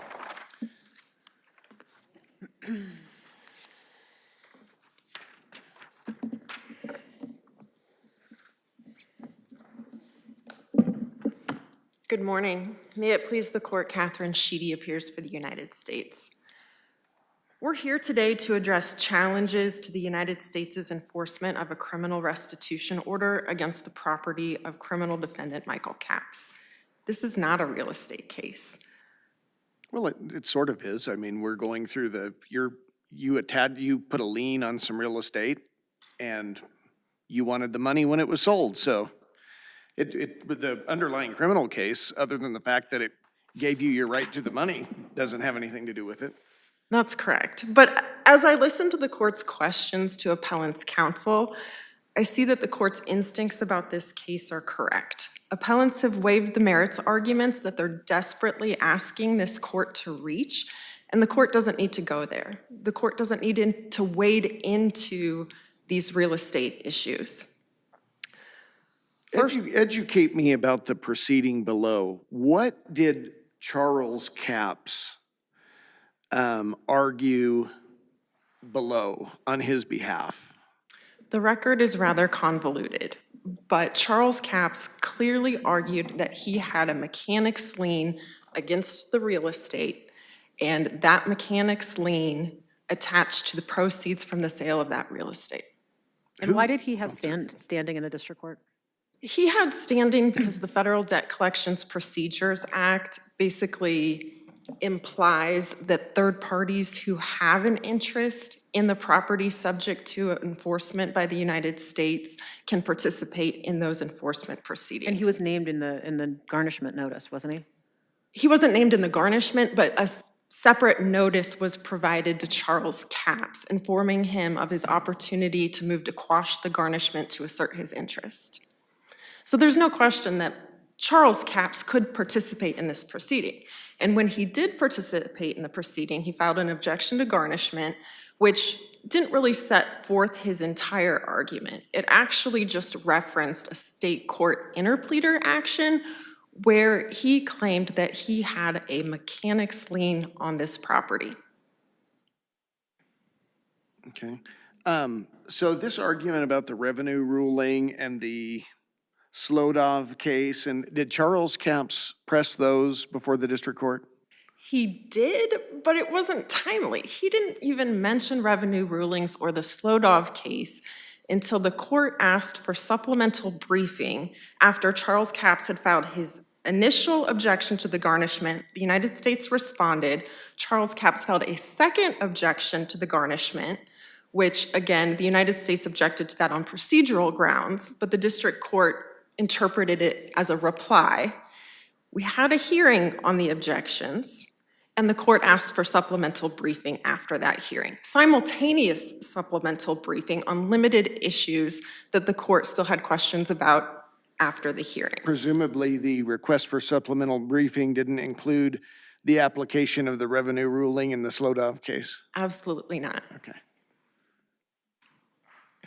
And so the district court declined to consider the revenue rulings and the Slodov case because they weren't timely raised. And the district court also notes that even if they were timely raised, they were raised on behalf of Dweglow, who was not a party to the case.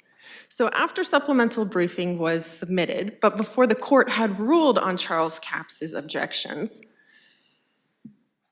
Charles Capps and Dweglow filed a joint motion to intervene, for Dweglow to intervene. Does the government think that Charles Capps's arguments for his entitlement to the funds all depend on Dweglow, or are there other arguments that, regardless of, putting aside for a minute whether they're waived or not, that are independent, that are just his, that don't piggyback off of Dweglow? The arguments raised in Appellant's brief, in those arguments, Charles Capps piggybacks off of Dweglow's. And I think counsel for Appellants already admitted that here today, that Charles Capps's rights are derivative of Dweglow's.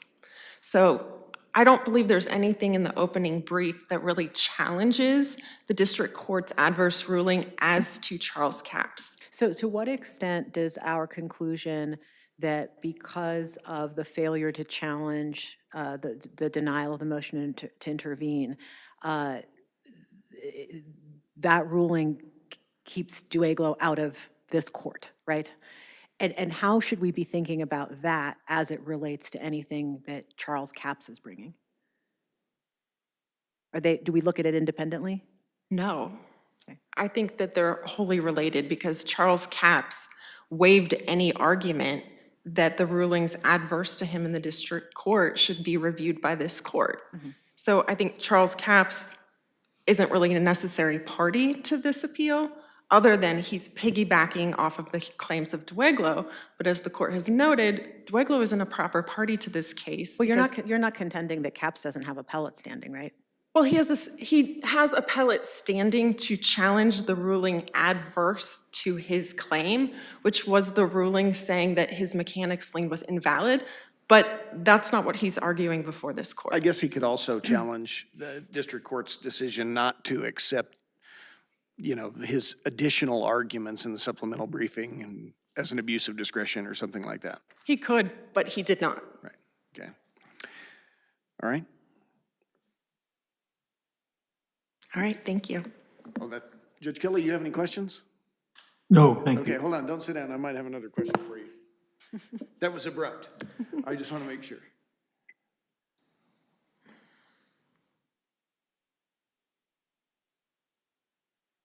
Okay, I don't have anything. Thank you, counsel. Okay, thank you. Okay, the case is submitted and counsel are excused. We wish everyone safe travels back to Kansas. Thank you. We'll call our next case, 24-3186, United States versus Morgan.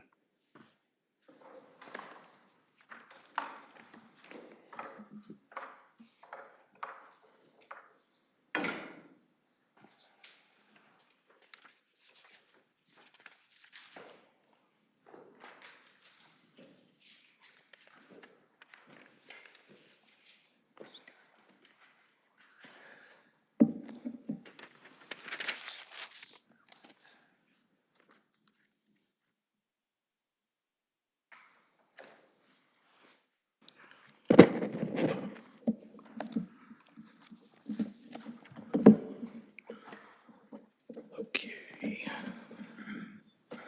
Go ahead, counsel. Judge Carson, may it please the court. My name is Dan Hansmeyer. I'm with the Kansas Federal Defender's Office, and I'm here on behalf of the appellant, Brett Morgan.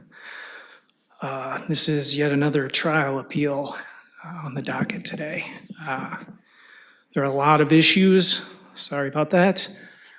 There are a lot of issues because we think a lot of things went wrong. To be honest with you, I basically need to run the tables on this appeal for it to do anything. For Morgan, he's got 80 years in prison, and if we don't win everything, he's probably going to die there. So I don't really have a strategy for picking out issues. They're all important. I would love to talk about all of them. Obviously, I'm not going to be able to do that in 12 minutes. So if anybody has anything in particular they want to talk about, I'm all for it. Could we talk about the evidentiary rulings first? Sure. If that's okay with my colleagues here. Sure.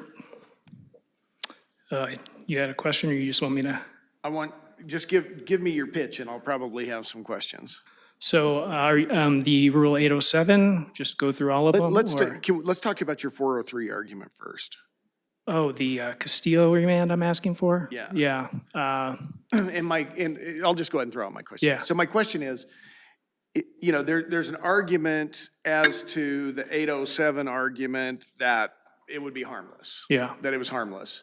Yeah. So if the district court didn't, give a great reasoning on the 403 ruling, or even if it was just really perfunctory, is that subject to harmless error review? So I'm not sure how to answer that. Our basic submission on the Rule 403 is we just think the district court should tell us what was in its head. And we think that's what this court did in Castillo. We think that's what this court should do here. And then when we know, we can have the discussion. What's the difference between this limited, full remand request? So, I mean, as I understand, I don't know if anybody remembers post-Booker when everybody wanted a resentencing based on Booker. I don't know the case from the 10th Circuit. I was in the 7th Circuit at the time, but they were called Palladino remands, where it was the 7th, they would just ask the district court, do you want to resentence this person? And if the answer was yes, they'd send it back. If the answer was no. So it'd be something like that. I mean, we just need, Like we would request an indicative Yes, ruling from the district? exactly. Yeah. yes. Okay. Can I ask you another question about the evidence, Yeah. the evidentiary arguments? And it's a very basic one. In your brief, you talk about these 807 challenges and so on relate to this uncharged conduct, right? Yes. And we're talking about sexual abuse evidence, uncharged conduct. Are we talking exclusively about MV3's forensic interview statements? Is there anything else, or is it just MV3's forensic interview statements? That's it. That's it, okay. It came in twice. It's a little confusing. So the The background and yes. then so it came in, Yep. but we're not talking about some other body of uncharged conduct evidence, right? Okay, That's right. Yes. sorry to interrupt No, that's your fine. train there. No, Yeah. we're on my issue, and he actually answered, you actually answered Okay. my question about your Okay. position on 403. Okay. I mean, I don't know if I have any great insight on the other issues. I mean, I think it's very straightforward. I think McFadden is great for us on Rule 807. I think that this is an obvious abuse of discretion. Our facts are very similar. I think our facts are better because in McFadden, it was actually the charged offense conduct. This isn't even the charged offense conduct. And then on the background, Hinson and Capps are really good for us. I think they, that was also a clear abuse of discretion. So I think we're in pretty good shape there. I don't really have much else on the evidentiary issues. Let me ask you one thing about it first. Okay. And it sounds like Judge Rossman has something else too. Okay? Is your beef on Rule 807 that she, or part of your beef, that she started to testify about all of this background and got a lot of it out before she sort of quit wanting to answer questions? And is your position that, look, they already talked about that, she got most of it out, ergo it wasn't a proper situation to allow this report to come in? I mean, I don't even know that she didn't want to, I mean, I think she testified that he did what he did, and that was the evidence that was probative on what, I don't even know what it's probative on. It's not part of the offense conduct. But getting her, what McFadden says is that Rule 807 isn't a general catch-all provision, and you can't just use it if there is tepid trial testimony. Yeah, no, fair enough. That's what I'm getting at. I mean, Yeah. she did at the end sort of start giving the, I don't remember, I don't really want to talk about that answers. I mean, I didn't read the record that way, and if that's what I mean, it's still, again, it's uncharged conduct. She testified that he abused her. I mean, there's no other reason to do this other than it's prejudicial. Well, there were things, I mean, maybe you're right, but maybe not. There were things in there like she identified the phone that he was using, and some of her statements corroborated what was going on, at least for the government's theory in the videos. I mean, Judge Carson, you have to remember that Rule 807 says it has to be more probative than other evidence. They found the phone on him. I mean, they don't need. No, fair enough, but I mean, It's those are just not- things. I mean, it's fine, but it's just not more probative than the evidence the government had and introduced at trial. And I guess your thought on whether it corroborates the videos or sort of the videos are speaking for themselves. Yeah, exactly. I don't know how it's more probative than anything the government did at trial. So considering that they found the phone on him, that the videos were pretty explicit and telling, how's there any harm from that? So I think harm for us, we hope that there are more than one errors and that you will do a cumulative analysis, which would help, specifically on her statements, her out-of-court statements. Look, I get that she testified and that's a problem. McFadden recognizes that's a problem. I'll say one thing on that is that if you're a district court judge and you don't want reversed, you always let this stuff in under Rule 807 because the court's either going to say it's not an abuse of discretion or it's harmless because there was testimony and it didn't matter. It's like this catch-22. It's frustrating. But putting that aside, I think on harmlessness, it's just the nature of the evidence and just beating the jury over the head with it. And it's not why we were at trial. I mean, that's my pitch. Right. No, fair enough. Yeah. And it sounds to me, tell me if this is a fair statement. If Okay. this was the only Yeah. harm you were bringing to us today, you would probably be hard pressed to say that it's reversible. But tacked on to the other stuff, we're starting to make a difference. I mean, I think that's fair. I will say, I mean, this, I'm not asking you to concede Yeah. it. I'm just, I do think the difference between McFadden in this case is that it is uncharged conduct. I mean, that's the only distinction because McFadden makes, I think McFadden is great for us and it does talk about how it's harmless or there. Yeah, so the difference is this is uncharged, it was charged there, but I don't disagree with what you're saying. okay. It's definitely helpful to have more than one error. Okay, so I'm sort of fascinated by issues 2 and 5. I don't know if anybody else is. I'm already down to 6 minutes.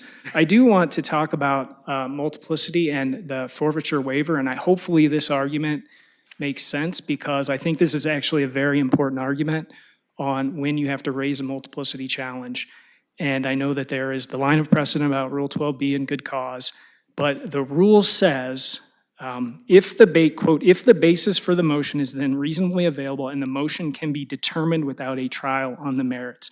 And I just hopefully our position, I know we don't have many words, hopefully our position is clear that there is no prohibition against simultaneous prosecutions. It is a success, it is the convictions that matter. So this, in fact, was not something that could have been raised pre-trial. I hope that's clear. I think that's right. And obviously you have a case. Can you say more about that? I'm not really following your argument. So the government's position is that this isn't properly before us, right? Yes, Okay, and plain error review doesn't even apply. correct. Okay, and so what is your response to all of that? So our response is the language I just quoted from the rule says that you don't have to raise something pre-trial if it can't be determined without a trial. And what I'm saying is that multiplicity is not fatal to an indictment. That's black letter law. What double jeopardy precludes are two things: successive prosecutions and multiple punishments. And so he can be tried on a multiplicitous indictment, and the jury could even convict on both. It is at that point that you get the remedy, which is vacating one of the convictions. Do you have any cases that support that view? That support your reading of the rule in the way that you've just described? Well, I mean, I have binding precedent from this court that says plain error review applies. It doesn't say what I just said, but it's still binding precedent from this court. Predates the amendments? That might be McCullough? true. That might be true. Are you talking about McCullough? Yes. Yes. But I don't think it matters that it predates the amendment because of what I just said, that it's black letter law, that you can literally be convicted on a multiplicitous indictment. Well, I mean, I would agree with you. Our cases aren't crystal clear on this. Yes. Even post-amendment, so. Yeah. I did want to talk about that. Obviously, the case we rely on in Ash is Ash. I think you just have to read that opinion. I do think that a few things I want to highlight about Ash that maybe didn't come out fully in the briefing, but the discussion at the end of Ash about whether the conduct happened simultaneously, I think that's super important because it did here, and what Ash says is that matters. There's also a paragraph in Ash, because the government's just focusing on this phrase, each use of a minor, and ignoring what comes after it to create a visual depiction. And we're focusing on the latter, so this kind of debate. There is a paragraph in Ash where this court actually emphasizes the language we're relying on. Any visual depiction, it's literally in italics. I think that matters. I also think it matters that the court talks about how the harm of 2251 was about preventing pornographic materials, and the fact that the depiction is the reason why we're in federal court. Without the depiction, we're not in federal court. And that's another reason why we think we're right on the unit of prosecution. It's plain under Ash, and those counts go away. And like I said, I mean, the fact that a few counts go away is not the ballgame for the government. Issue 2 is sort of I don't know. I guess I should reserve time Okay, for rebuttal. let me stop there just a second. And we're a little bit ahead of schedule, so let's, I'll be lenient with you Okay. here. All right, thanks. Because I want to ask you about this. So just to button that one up. Yeah. Your position is look, the unit of prosecution is the depiction. Yes. We're talking about each depiction as opposed to each Right. use. You don't necessarily dispute that there was a separate use for each kid in the depiction. I think I'm okay with that. Okay. I mean, these things sort of come up without a chance for reflection. Yeah. But, okay, so I I mean, was, there's 2 kids in the video. right, Yeah. yeah. And so, I mean, how would you, I was just thinking of, just as we sit here, I was just thinking in my head about the sort of the child sexual assault cases that happen on the reservation sometimes that we Yeah. get, and where there are 3 charges of assault. Okay. Because when someone lays down with the child and reaches over them, they touch the breast, and then they touch their rear end, and then they touch in another part. So, and then it's 3 charges that you see. And there's at least some authority for that being okay. How does this one differ from that? So I think the difference is that you're getting cases in that context that are generally just state cases that are coming in under the Major Crimes Act or and then that the distinction I was just making was that under 2251, you need the depiction to be in federal court. Right. And so that's the distinction I would draw there. Okay. All right, fair enough. Judge Rossman? Too many questions. Okay, Judge Kelly? Nothing, thank you. Okay, we're going to give you some rebuttals, so. Okay, appreciate it.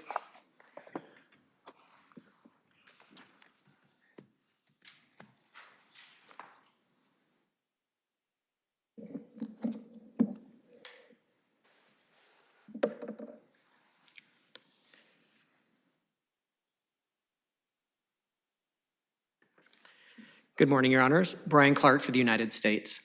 May it please the court. Mr. Morgan's convictions on all 10 counts of child sexual exploitation should be affirmed. And I'll jump right in, Judge Carson, to your initial questions about Rule 403. Mr. Hansmeier referred to and relies on almost exclusively the Castillo case.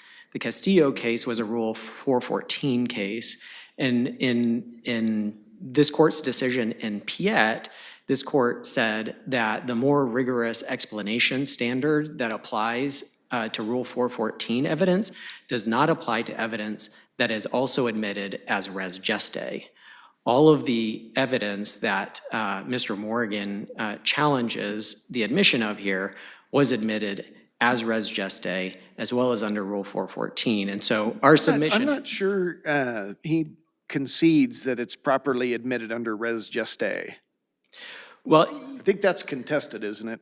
not on appeal as I read the opening brief, and I would point you to page 47, footnote 5 of the opening brief. That's where Mr. Morgan addresses the evidence that came in as background. He made very clear there that his argument was about hearsay and not about res geste, not about relevance, not about Rule 414.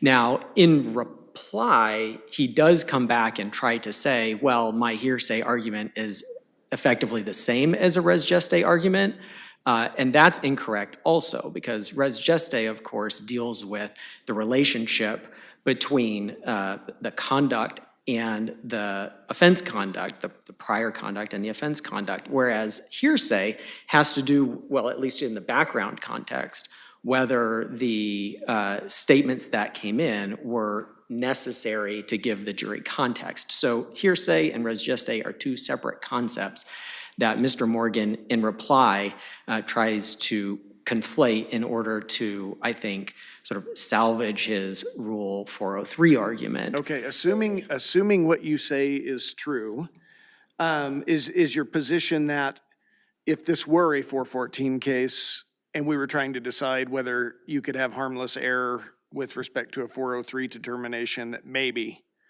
not, but that in this case, since you don't have the heightened burden required by 414, that absolutely harmless error would apply? So I do think harmless— Or maybe it's stronger. So I do think harmless error applies, but I would be more specific than that. And I would point you to this court's decision in Silva, and then this court in Threatt applied that decision. In Silva, what this court said was the district court does not have to give a reasoned explanation of why the probative value isn't outweighed by the prejudicial value, as long as the record supports the district court's conclusion. That's sufficient. And this court, and Silva is a great example of this, Threatt is also, this court, I think, pretty regularly digs through the record to see if a Rule 403 decision is supported by the record. But I would hasten to note also that Mr. Morgan is not challenging the district court's conclusion with respect to 403 here, Rule 403 here. He's only challenging, and only kind of, the reasoning. And when you take a step back and say that the district court under Silva wasn't required to engage in this or to provide the more fulsome explanation that Mr. Morgan is insisting on, given that the district court wasn't required to do that, Mr. Morgan's Rule 403 argument really collapses. And moving on to the Rule 807 issue, unless there are further questions on Rule 403, Mr. Hansmeier emphasized that the evidence that was admitted under Rule 807, and specifically MV3's forensic interview statements, related to uncharged conduct. I agree with that, but Rule 807 is agnostic with respect to whether the evidence related to charged or uncharged conduct. Does McFadden make that clear? No, I don't think so. I mean, McFadden and also Burgess, both of those cases did involve prior out-of-court statements, so hearsay statements that related to charged conduct, but it didn't make any distinction between charged or uncharged conduct. It didn't make that part of its reasoning. I think Mr. Morgan is just trying to sort of tease that out based just because those were the facts of that case. But all Rule 807 says is when hearsay is more probative on the point for which it is offered than other evidence that the proponent could obtain through reasonable means, then it can be admitted under Rule 807. It doesn't make any distinctions between whether the conduct was charged or uncharged. There are other rules that deal with what is the probative value or what is the point. And that is Rule 803. But again, Mr. Morgan's Rule 803 argument really doesn't challenge the conclusion, and his argument with respect to insufficient reasoning, again, falls apart under Silva and Piet. So Rule 807, I would just reiterate, does not make this distinction between charged or uncharged conduct. And I would just... So, would you agree that if MV3 had testified fully as to what was in the report, that it would have been an abuse of discretion to admit it? Yes, I believe so, because under Burgess and McFadden, if the witness is able to testify as to everything, then that is the most probative evidence on the point. Right. And so are we now, because of this testimony, sort of in a line drawing position because this witness didn't testify to everything, but she testified to a lot of it? Well, I guess I would push back slightly on the premise of the question that she was able to testify to a lot of it. I mean, she said a number of things that were very sort of equivocal. She was asked if Mr. Morgan touched her in a way she didn't like. She said yes. She was asked, well, how did he touch you? And she said either I forget or I don't want to talk about that. So she didn't give specifics as to that. The prosecutor did later follow up and ask a question along the lines of, did he use his mouth? And she, again, either said I forget or I don't want to talk about that. I can't remember exactly. She was asked if Mr. Morgan took pictures of her, and she said that he did, but that she couldn't remember what the pictures were of. Of course, that's an important and very salient and probative fact, right? Because her forensic interview statement was that Mr. Morgan took pictures of MV1's genitals, showed that picture to her, tried to take pictures of MV3's genitals. That's an important fact. And she did testify that Mr. Morgan touched MV1, and I think the quote is, I feel like everywhere. How much background do you need? So this was, respectfully, this is not background. This is evidence that goes to prove Mr. Morgan's intent. And the intent comes into play in at least two ways. What intent do you need? He took the videos. He doesn't, you got the videos off of his phone. He had the camera in his house. Right. And all along and all throughout this case, he has argued that his conduct was merely voyeuristic. And I would respectfully submit that it absolutely was not. And part of the evidence that showed what his intent was MV3's forensic interview statements. Not just that he touched her in a way she didn't like, but that he touched her genitals every time she went to his house. Touched inside her genitals, licked her genitals every time she went to his house. That is a big difference and shows... How is that probative on whether he was producing pornography as opposed to just being voyeuristic? Well, because with respect to the attempt charges, the government had to show that Mr. Morgan intended to produce child pornography, even if the ultimate depictions were not necessarily lascivious exhibitions. And so the intent, that evidence goes to show his intent, what he wanted to get out of, putting a camera up MV2's nightshirt or filming kids naked in his bathtub. And I would point this court to this court's decision in Wells, which relied on this very type of sexual abuse evidence to support its conclusion that the depictions in that case were lascivious exhibitions. And so the evidence, the sexual abuse evidence, is part and parcel of the depictions he produced of setting up the camera and all the rest, but it also provides very, very important, I think, probative specifics as to his sexual interest in children and what he was trying to get out of those depictions that he made that, you know, were more probative than just the videos themselves and were more probative than the equivocal and incomplete and I think inconsistent testimony that MB3 was able to give in court. And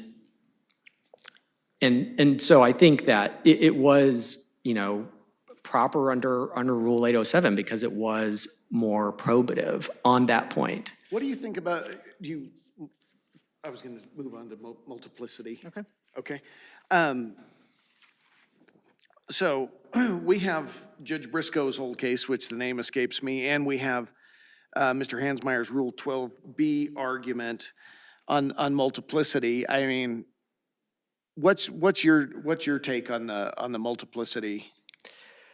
My take on the multiplicity is that multiplicity occurs or doesn't when the charges are brought. That is very clear in this court's case law. Esch says that itself, that multiplicity happens when a defendant is charged with multiple counts for a single offense. Now, I take Mr. Morgan's point that multiplicity is closely related to double jeopardy, but multiplicity is a problem in and of itself, and it's a problem that the rules say must be addressed before trial when it can be, and it could have been addressed before trial here.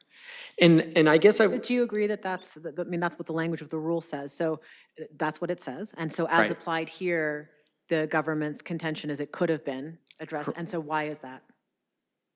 Why it could have been addressed before trial, because before trial, Mr. Morgan knew that the government had charged the case as it had. More specifically, Mr. Morgan knew that, for example, he was charged with 2 counts for a single video because there were 2 minor victims in it. And we run through each of the counts in our response brief and point the court to the record where based on the complaint that was initially filed, based on pretrial briefing, et cetera, there was plenty in the record that put Mr. Morgan on notice. This is how we're charging this case. There's a single video, there's 2 victims, you've got 2 charges for that. There's a single video, there's 3 victims, you've got 3 charges for that. And just because the case could proceed to trial on those multiplicitous charges under the double jeopardy clause does not relieve Mr. Morgan of his obligation under the rule. And I guess just to put a very fine point on it, what Mr. Morgan is asking this court to do is to basically say that the multiplicity component of Rule 12 is a dead letter, because any defendant, could sit on the argument and wait until appeal to bring the argument, or wait until the end of trial. And Rule 12 is meaningless there. And this court has been very stringent about its application of Rule 12. And I would point the panel to the Bowline case where it said, the plain error review doesn't apply until a defendant can show good cause under Rule 12. Now, I grant you that that's not a multiplicity case, but it shows just how seriously this court takes Rule 12, and I think rightly so. With respect to the Judge Briscoe decision, I think you're referring to McCullough. As you pointed out, Judge Rossman, that was pre-2014 amendments, but I think there's a more important point to draw from McCullough, which is that it has nothing to do with Rule 12. The government didn't raise a Rule 12 objection or argument there. It just was not part of that case at all. The court didn't address it.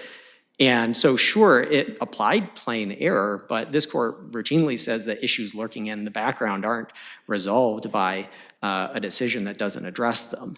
And so that's the point that I would make with respect to with respect to McCullough. Can I ask you a question about something we haven't discussed yet? And that's jury instruction 11.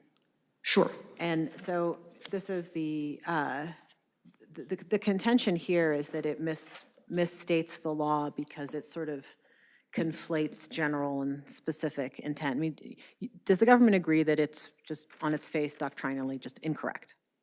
I disagree with that, and the reason comes from a different place in the instruction. So I would point you to page 287 of Volume 1 of the Record on Appeal.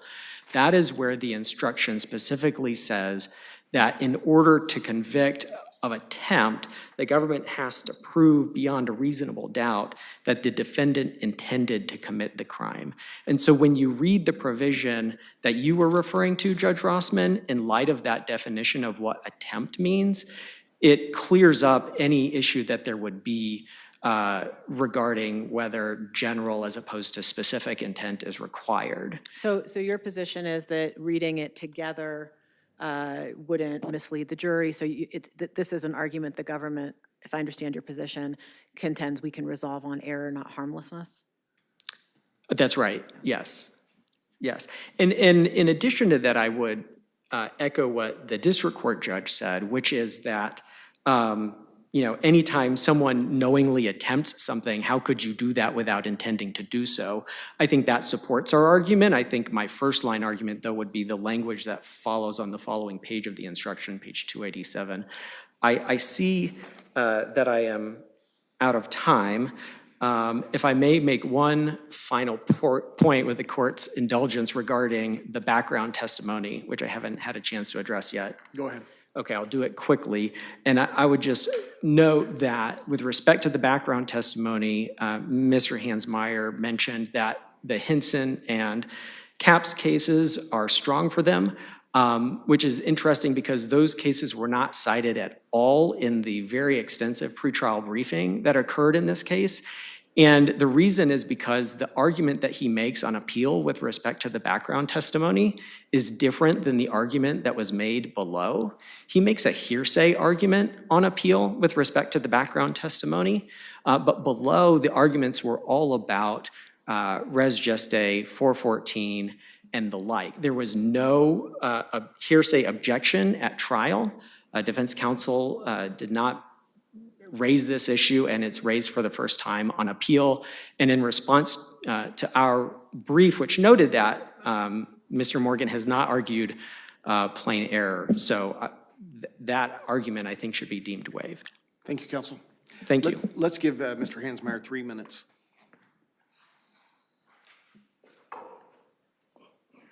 Thank you. All right, I think I have 4 points.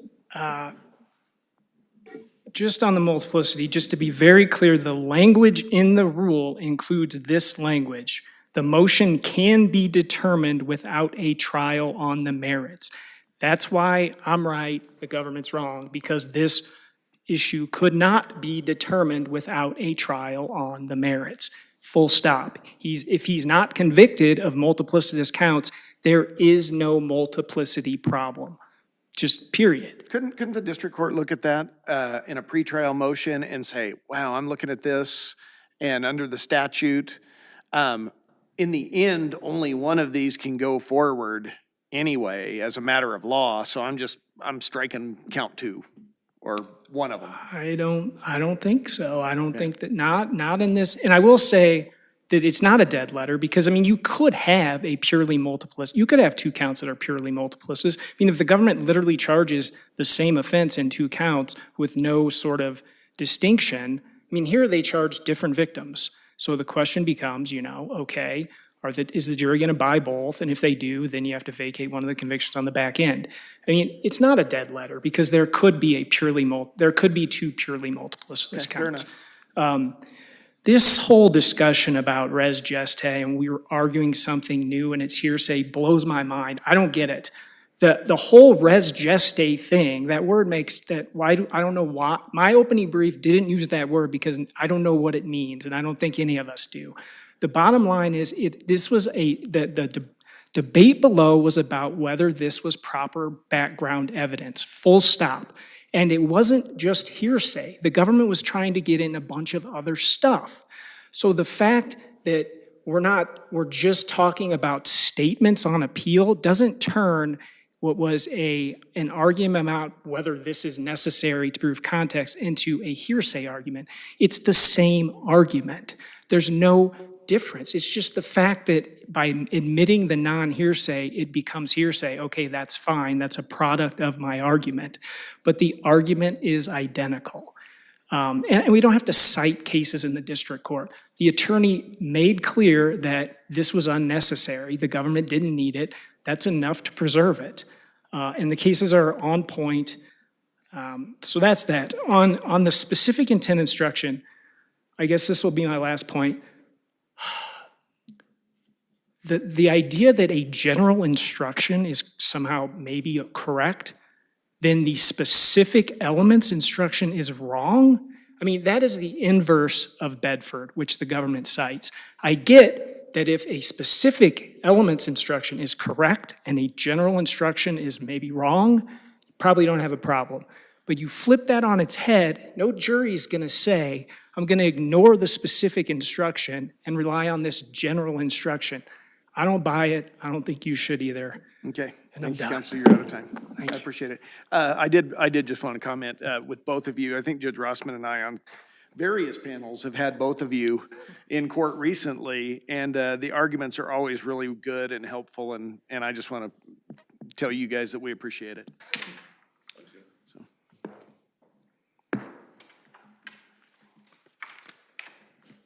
That case will be submitted and counselor excused, and the court will be in recess until further call.